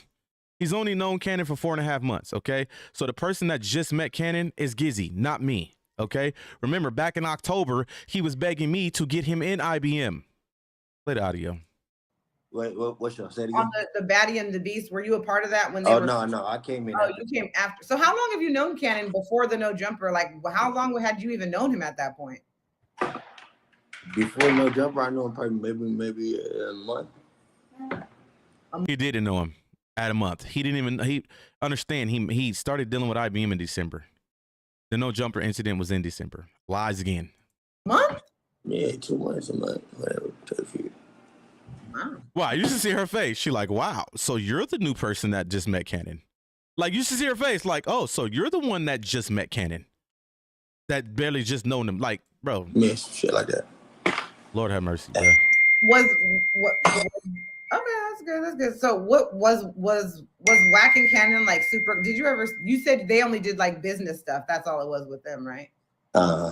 Right. So that's the only reason why we actually dealt with the 100 side. We actually fucked with him because of the relationship. I've already said it between Cannon and Wack. We felt like, okay, if Cannon is doing business with this dude, we got to accept him. Paul, appreciate the super chat. Let's go, man. Shout out Paul. Let's go. Trust me, niggas was in the ear of Luce Cannon saying, hey, you know, this is not a good look. You see what I'm saying? You know, dealing with Wack, you know what I mean? But Luce always told her, like, look, as long as I'm doing business, get money, just deal with it. Trust me, niggas was in his ear, bro. All the time about Wack, okay? All the time. All right. So do you think that you will? So you're still cool with Luce? I think you said that you're still cool with him. It's just other people that you don't want to associate yourself with. Man, well, look. Now that I'm kind of like paying attention to shit and a lot of shit out though, like I kind of feel like I got work to play with too in the mix. You know what I'm saying? So I kind of See, he can answer that correctly because Luce don't fuck with this dude. I'm gonna tell you right now. Oh, Luce don't fuck with this dude. I'm gonna put some screenshots up on the screen after this audio that shows you he don't fuck with this dude. Okay, I'm gonna tell you. I'm gonna show y'all what this dude was writing Sharice Mill when she, inboxed him and said, hey, what you're doing looks really bad, because he decided to make a video F IBM and then say Luce my guy. Well, Luce is IBM Gizzy, so you look crazy. So she actually DM'd him to talk about that.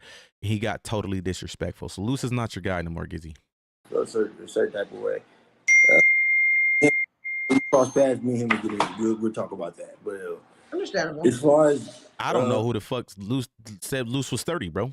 I'm trying to figure out who the fuck said that. I've never heard it before.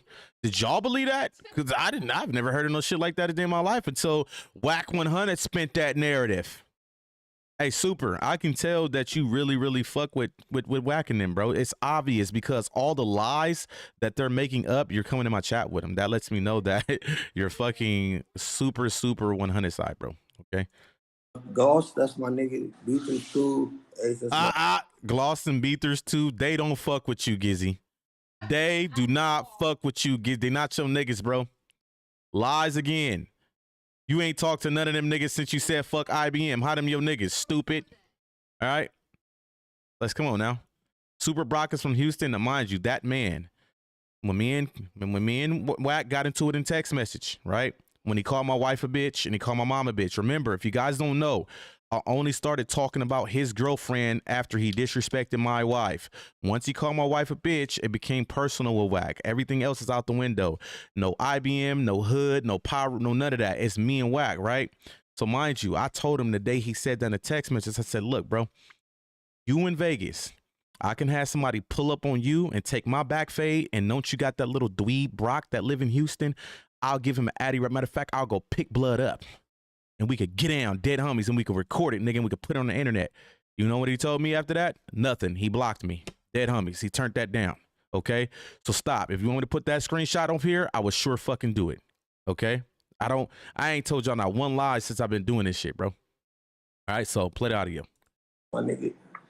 But the motherfuckers, my nigga, they running that shit in the ground. They running that shit in the ground because we running content on Wack. We ran content on Wack because what this motherfucker didn't know is Wack had people running content behind Luce Cannon's back.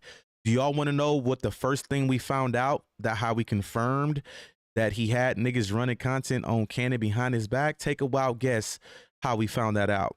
Because SBGB TV debuted some audio that never was out on the internet. The only person who had that fucking audio was Wack 100. That's how we knew he had people running content on Luce behind closed doors, okay?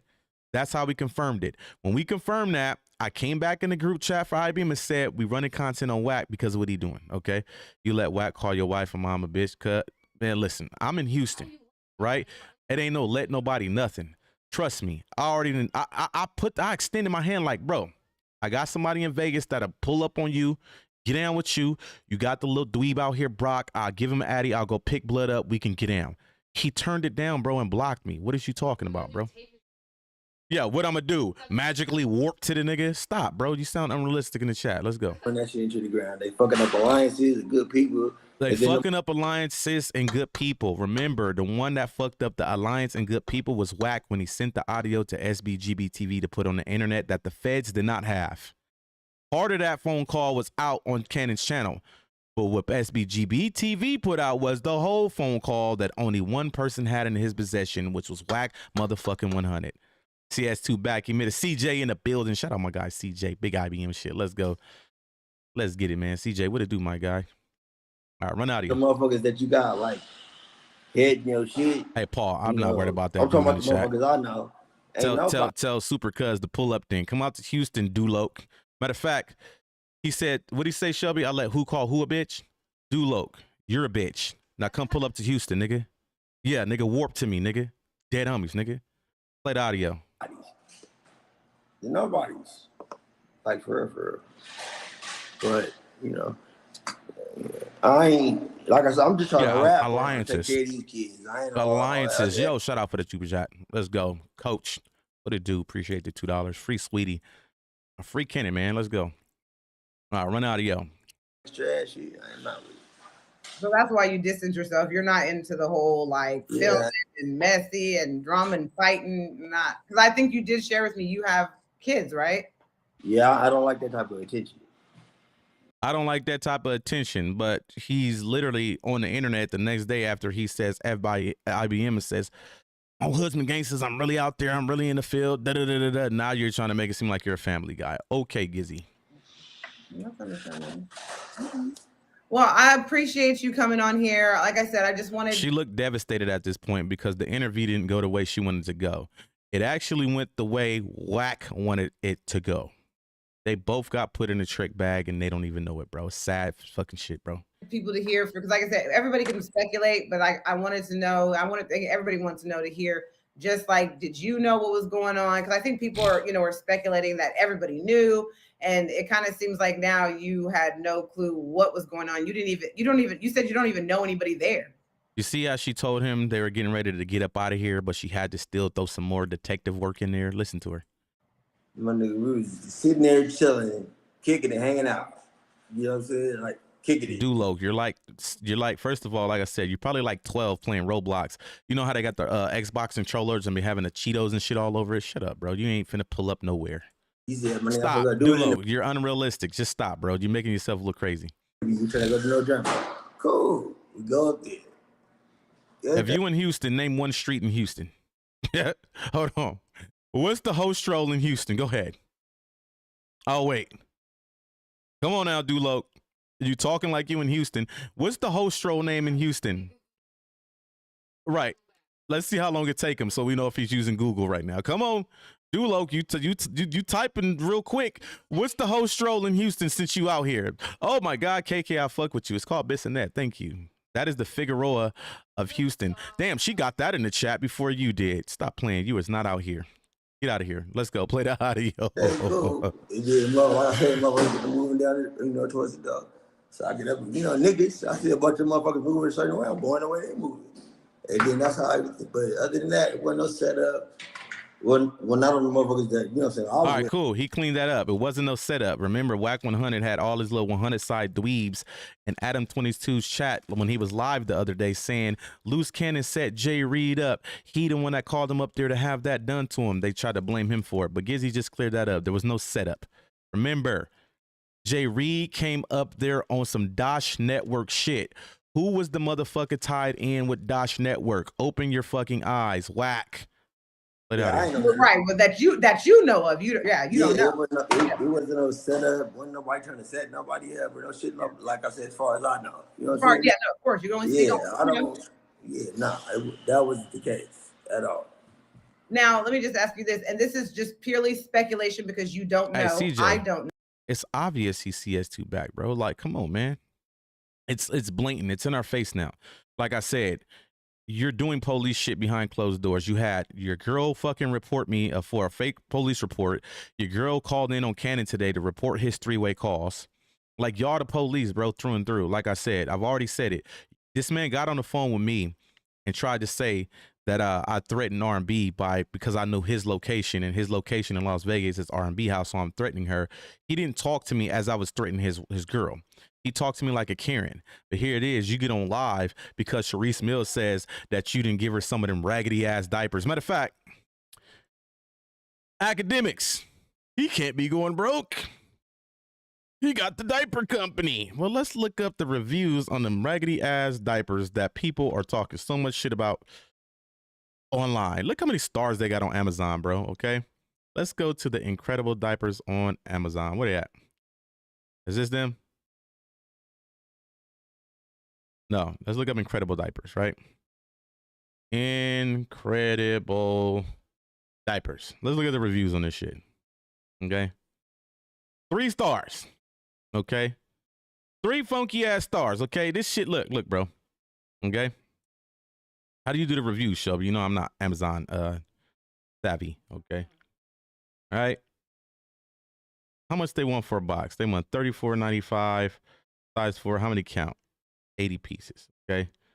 So where are the reviews? How do I get to the reviews, y'all? Right here, right? Okay. So 5 stars. These are the 5-star ratings. Okay.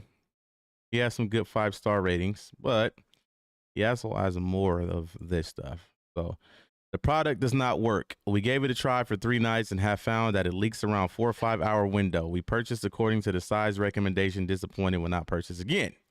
Okay, so he has some 5 stars, but he has majority of some bullshit. Okay, the diapers are trash.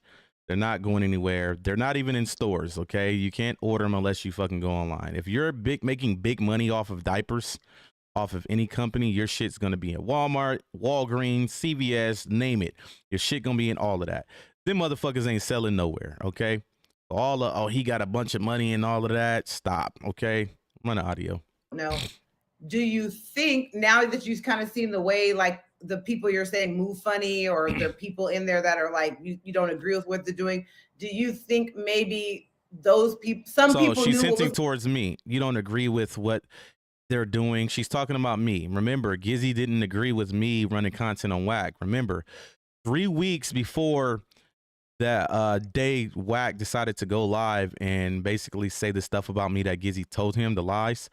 3 weeks before that is when we decided to run content on Wack. We found out that he gave the shit to SBGB TV and he was having the nigga run content on Wack behind closed doors. So when I gave the green light in the chat, 2 or 3 days later, he texted me like, why are we running content on Wack? He is right. We want to make Luce out to be a liar. I said, well, we're 10 steps ahead of that. Of course, Luce is a liar, you guys. Let's make it that clear. He is the biggest fucking liar in the world. Yes, everything Luce Cannon has ever said on the internet about what he is done was a complete lie. We're already 10 steps ahead of that, okay? What I told him was, we're running content on the nigga because he's running content on Cannon behind closed doors. He's feeding niggas information for them to run content. I found out that he was still communicating with Wack because of the night of him and the whole, you know, rainbow shit came out. Okay, so what's going on? We don't need to name names, but do you think maybe some people, now that you're kind of seeing like how people are playing, like stuff is coming to light now, do you think maybe some people kind of knew and then majority of people didn't? Just your speculation, because obviously you don't know, because I'm just asking what your opinion listen is. to this shit, man. It's just sad, bro. Yeah. Yeah, I can concur with that for sure. Yeah, I think everybody can. I think nobody knows for sure, but I mean, I definitely think. I mean, you could tell some people kind of were caught off guard, but it definitely, I agree with you. I think that, you know, some people there maybe have, you know, known some. We don't know who, but I agree. We don't know who, but I agree. Come on, bro. Like, are you serious, Gigi? Gigi, I want you to take that wig off. I want that weave off. I want to see what kind of hair you got. Appreciate you coming. She rocking the shit out that motherfucker. She didn't have that bitch on every live. She go live like 6 times a day. I heard somebody trying to stick up for her. Gigi got a bomb ass job. She do this and she do not know the fuck she don't, going live 17 times a day. Y'all better pay attention where her income coming in from. I wonder why. That crazy ass check she get every month. Channel, and I really appreciate you with your honesty and answering my question. I appreciate you with your honesty. You was lied to 98.8% of this interview, and I appreciate your honesty. Boy, I tell you, this shit is going way too far, y'all. So much. Okay. Scorned? CJ, that's a compliment. She ain't scorned. She battles mental health issues. Ain't no motherfucking scorn. No, that is a compliment. This motherfucker is schizo. Okay, then real quick, because real quick. Shoot, interview me now. Look, this is the part that I didn't like. Real quick. Listen to what he say. Go ahead. We can turn the tables. Nah, motherfuckers be lying though. Hey, Brandy, appreciate you. Shout out, Brandy. Thanks for the super chat, and hopefully we see you again, man. Let's go, Brandy. Appreciate you. You know what I'm saying? Putting shit together. I just want motherfuckers to know, you know what I'm saying? Like, 98% of this shit is fake, for real. Did I hit it on the money? I said 98.8. 98. Maybe he was telling what they was doing in this motherfucking live. 98% of what y'all just did was fake. You was right on the money, Gizzy. A lot of this shit is fake. And niggas is playing real games with real niggas.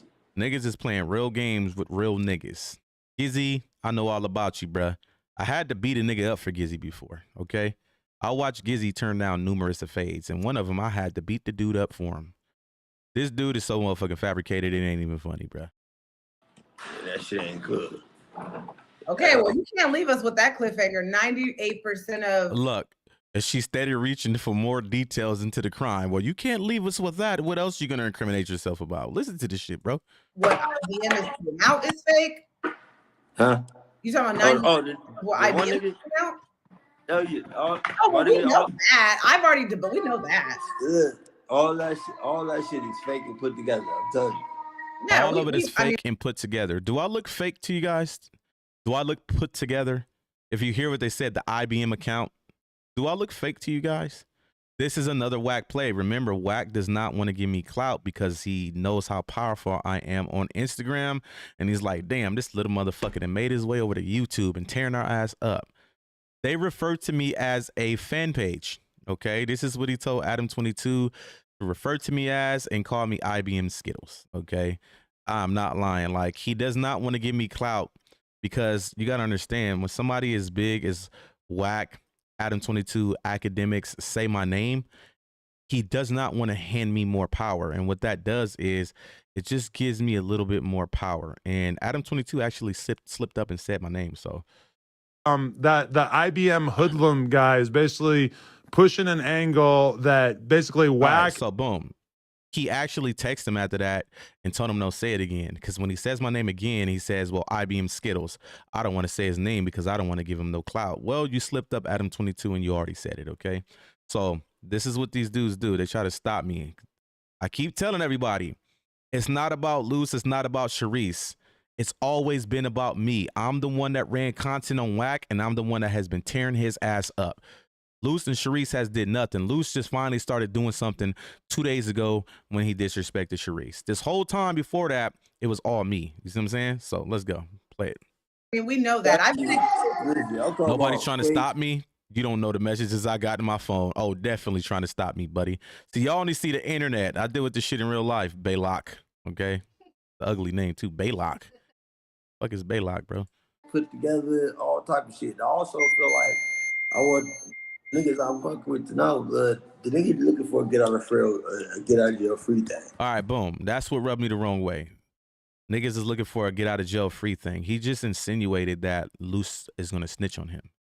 That right there literally just contradicts everything he said. Luce, my homie.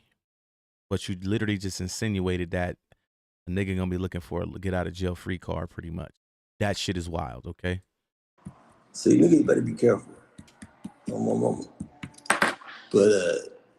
I'm not worried about it at all. So with you saying that, are you afraid that you think that there's going to be people that are going to be telling because they're looking at a free jail card, trying to set people up? Because this is all a show. Look at it. I mean, if game, like you said, they're playing a dangerous game because, you know. Does anyone know if Gigi be snorting perks or a white girl? She is always sniffing. It ain't that. KTA, I keep trying to point this out, right? Whenever you have been around something or you're accustomed to something, you can easily recognize it, right? Mind you, my brother, when I don't know if he was here about 45 minutes ago when I was playing the live we had with the homie Smooth, Luce Cannon, me, Gloss, and then the one at the top in the middle. That's my little brother. My little brother and his baby mama was just living in our house. What, 4 months ago, Shelby? 4 months ago. You know, my brother, he from Cali. He from the IE. And they was in a sticky situation where he was homeless with my nephew and his baby mama. We never knew the baby mama, never met her, knew nothing about her. We flied him out here to Houston. They're living with us. What we didn't know was his baby mama was schizophrenic, okay? The fucking second day in my motherfucking house, she stabbed my brother and I had to rush him to the hospital. The first time I ever spoke to Gigi, I felt like I was speaking to Monet, okay? Monet is my brother's baby mama. And it was identical. It's because the little 3 or 4 months they was here, I was able to experience somebody that's schizophrenic just from speaking to her. So when I first spoke to Gigi, when I got off the motherfucking phone with her, I told my wife, like, something's not right with her. And even the second time, when you gotta understand this, if I'm on a phone call telling this girl, tell the nigga you said that's gonna link up with me in Houston to link with me, and she yells out, You said you're gonna murder me? That's fucking psychotic, okay? Because still to this day, can't one person ever say, well, we did hear Hoodlum said. No, you didn't. What you did hear was her said. You heard her say Hoodlum said that. That's a form of craziness, okay? Like literally, I'm on a thing like your daughter don't deserve you. I hope she don't inherit what you got in your head. Because at that point, I knew she had mental problems. What? You said you hope I get shot in the head? What the fuck, bro? Now, mind you, this is how stupid y'all are, right? If you go listen to it, she clearly said, what? You said, I hope you get shot in the head. Now, let's say if I did say that, I can hope you get ran over by a fucking car. I hope you jump off a building. That's not a threat. Even if I did say that, that's not a threat. Y'all so fucking dumb over there, bro. I promise you, bro. 3-4 months, everybody that's supporting her gonna be over here trying to be nice and friendly if your ego don't get in the way. Because y'all gonna come over here like this nigga Hoodlum was 100% accurate about everything. You wanna know why? Because I'm not lying to y'all, bro. The girl battles mental health issues. She's crazy over fucking head over heels for Luce Cannon. She still talks as if she's with him. Like, y'all don't see this shit? Y'all don't catch the shit she be saying? Like, come on. Y'all pay so much attention to what IBM Hoodlum is doing that y'all so blinded to what the fuck she doing to y'all, bro. Like, come on, man. Pay attention, bro. I dissect every fucking thing. There ain't no way a woman gonna sit up and tell me, yeah, we've been together since 2018. What? Y'all not together no more? What you mean we've been together since? Like, something's not right, okay? You guys have never been to our house before. Like, she's still with the nigga. No. What are you talking about? Okay, so boom. When you play silly games, you win, silly prizes. So you said you don't understand the meaning of a threat. You're literally slow. Super. Explain to me by saying, hey, I hope you jump off a building. Is that a threat? I can hope and wish anything on anybody. A threat is when I say I'm going to do it. You sound fucking slow right now, bro. Why don't you go look up the definition of it? Why you talking about, I don't know what I'm talking about. You're literally slow. Stupid. Nah, you're a little special, bro. I can hope motherfucking Barack Obama break his leg right now. What I'm threatening him? Like, you sound fucking stupid, bro. Do you think that somebody is gonna definitely use that get out of jail free card? They might try to. I mean, but that they might try to. Yeah. He's already putting the snitch jacket on other people, bro. He shouldn't be calling nobody Skittles when he's friends with every kid. Right. They got a whole big boy over there named Naughty, and he always talking about some rainbow shit.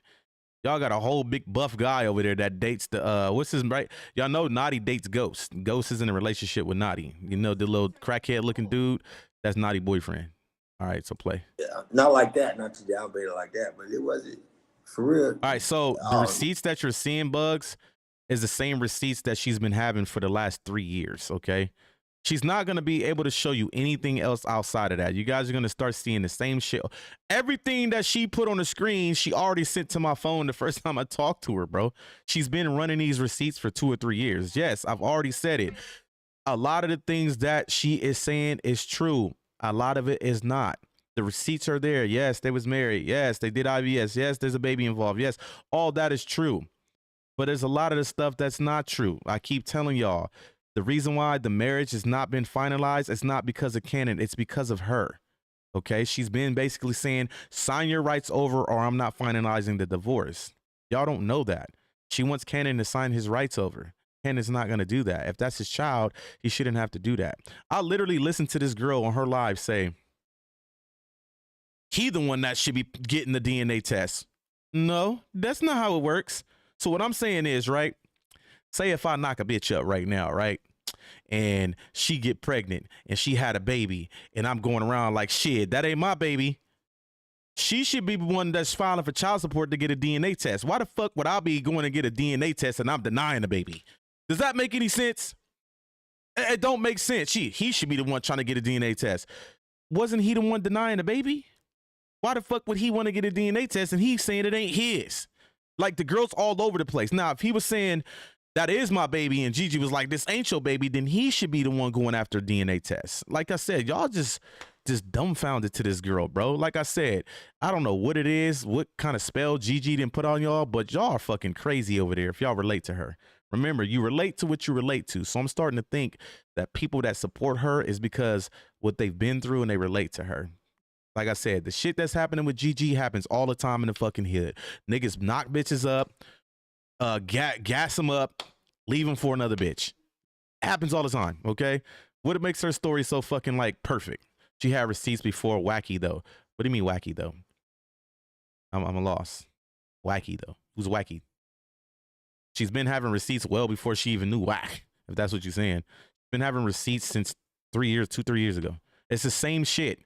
Everything she's put on the screen, she sent to me back in March, bro. I have it all on my phone. I'm not lying.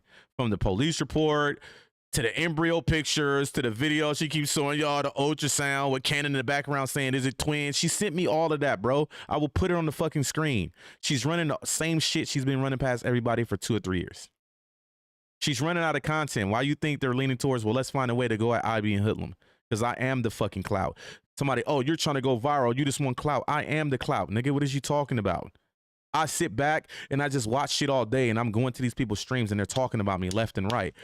Do I want to be in conversation all the time? No, because I see more negative than positive. I got involved in this because I seen niggas trying to smut my homie name and I'm out here to defend his name. But when Wack said something about my wife, it excluded everything. Everything is out the window now. He disrespected my wife, bro. So at that point, it is what it is. Unfortunately, you only can battle Wack 100 on the internet because this is the only place he's at. He don't come outside. And when he does come outside, it's No Jumper. And we all know who's watching No Jumper. This is the only way you can beat him. And I'm going to explain something to y'all right now.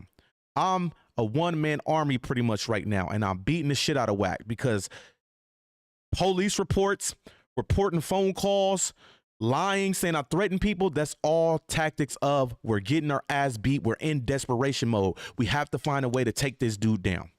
These motherfuckers went through my Instagram today, okay? I said it in my video earlier. Let me show y'all how desperate they are, okay? Look at this shit, bro. They've been prank calling me all day, first of all. I think because Gigi put my number on her fucking screen, okay?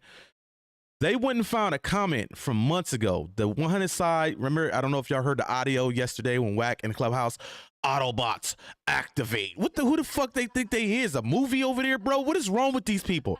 Autobots activate. So they activated, right? So they go, let's go to his motherfucking Instagram account and let's tear him down, right? Like I said, I'm pretty much clean on Instagram because trust me, I learned my lesson when I didn't know. These motherfuckers report everything and I've had my account restricted a couple times, right? So Autobots activate. This is what he's telling them. He even put the motherfucking Optimus Prime voice on. If anybody chatting know what I'm talking about, he even put the Transformers voice on when he said it, right? So they go through my account, right?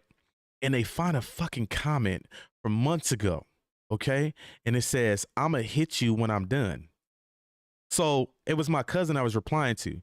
I'm gonna hit you when I'm done, like I'm gonna hit your line or I'm gonna bang your line when I'm done. They reported this motherfucker. I wake up in the morning, account restricted for 30 days. You can't do shit. I'm like, what the fuck? And I look, I'm like, I'm gonna hit you when I'm done. I'm like, what the fuck? They reported it. Now let me tell you how dumb these motherfuckers is.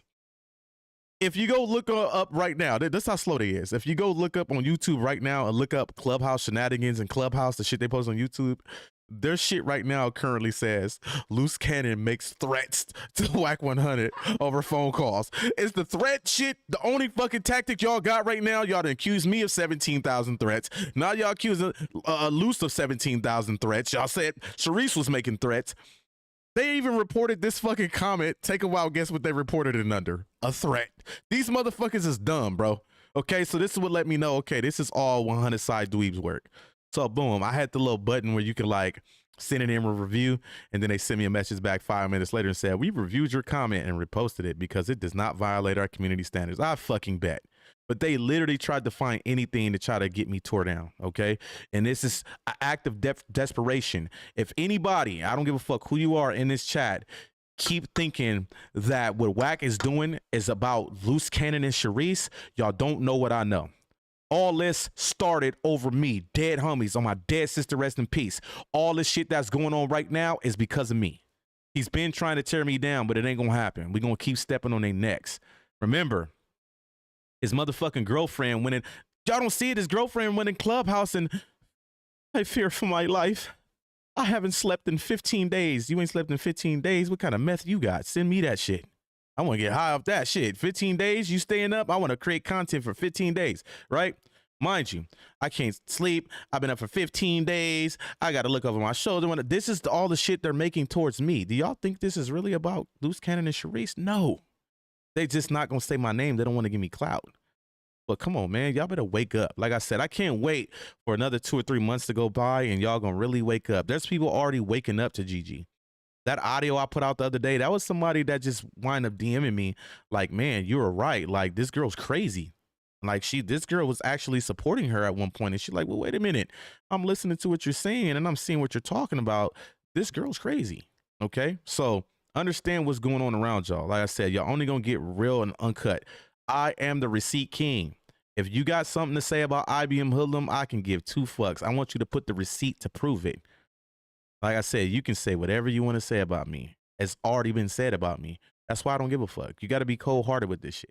Now, when a motherfucker put some receipts on the screen, then I got something to worry about. But guess what? I don't have nothing to worry about because motherfuckers have already said the worst about me and can't prove it. I'm talking about the worst of the worst you can think of has been put on my name from bitter-ass niggas to bitter-ass bitches. Trust me. There ain't nothing new Hoodlum ain't faced in life. Trust me, okay?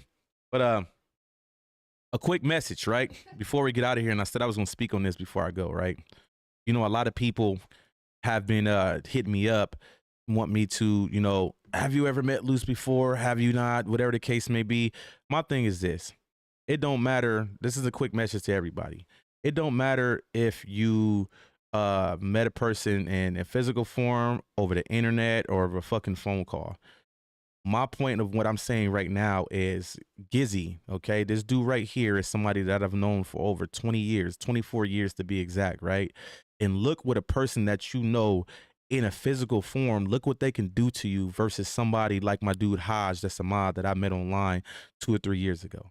Haj, that I met online as a mod in my chat when I was streaming, has done more for me in my life than Gizzy has ever done for me in 24 years. So it don't matter how fucking long you know somebody. If you met him at the fucking grocery store, if you met him at the cemetery, fuck, if you met him at a swinger's house, okay? It don't matter. What matters is if a person in life is being real to you, that's all that fucking matters. Like I said, there's things that go a long way with me and you don't have to give me nothing. When a motherfucker could wake up and say, well, let me hit up Maurice and check on him and his family. That's what goes a long way with me. This nigga Gizzy never did that. 24 years and this nigga never hit me up and asked about me and my family. Mind you, there was a time before he violated his parole and went back to the feds because he got caught with the gun he stole from me. He had a Fed case he was fighting. Well, he was on parole for. He wound up getting caught with a gun he stole from me that he lied about. Went to the feds. He violated a couple times. Maybe like 2 years ago, we was taking care of him as usual, sending him money, doing what we do. This is my brother. Fuck it. Even though he fucked me over a couple times, I'm gonna still help him. He had reached out for us for money one time. Now, mind you, we have never turned Gizzy down. Everything he asked us for, we always gave it to him. Like I said, there's times he's asked for fucking literally $2. There's times he's asked for $500. We gave it to him every motherfucking time. I will show you with the receipts if you want me to show you.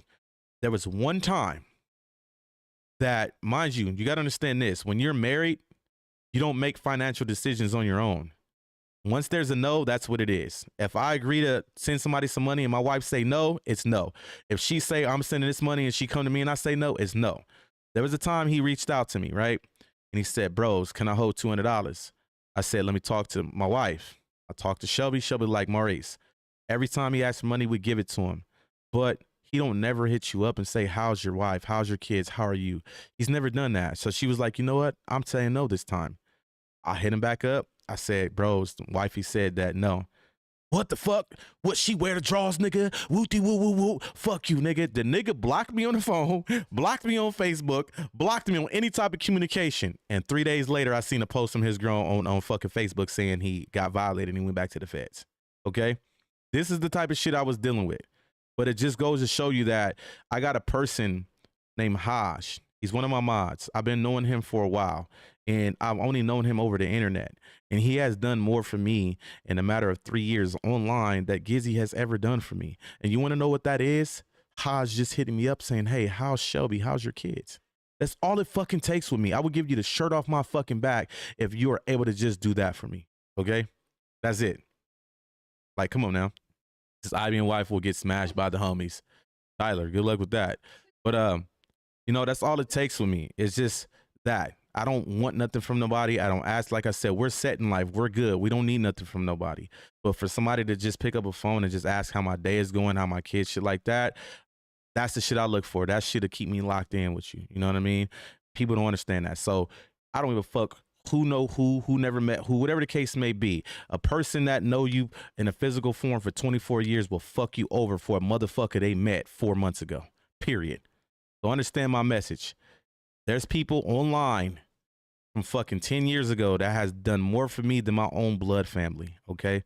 None of them ever hit me up. None of them ever check on me. But here it is, somebody like Haj that'll hit me up. Hey, Hood, how you doing? How's the family? How's the kids? That's all it fucking takes with me. And guess what? Gizzy has never done that since I've known this motherfucker, okay? So please, that's a quick message for y'all. It don't matter who it is. As long as they doing things that are like friend-like, that's all that matters. I had to teach my 12-year-old daughter.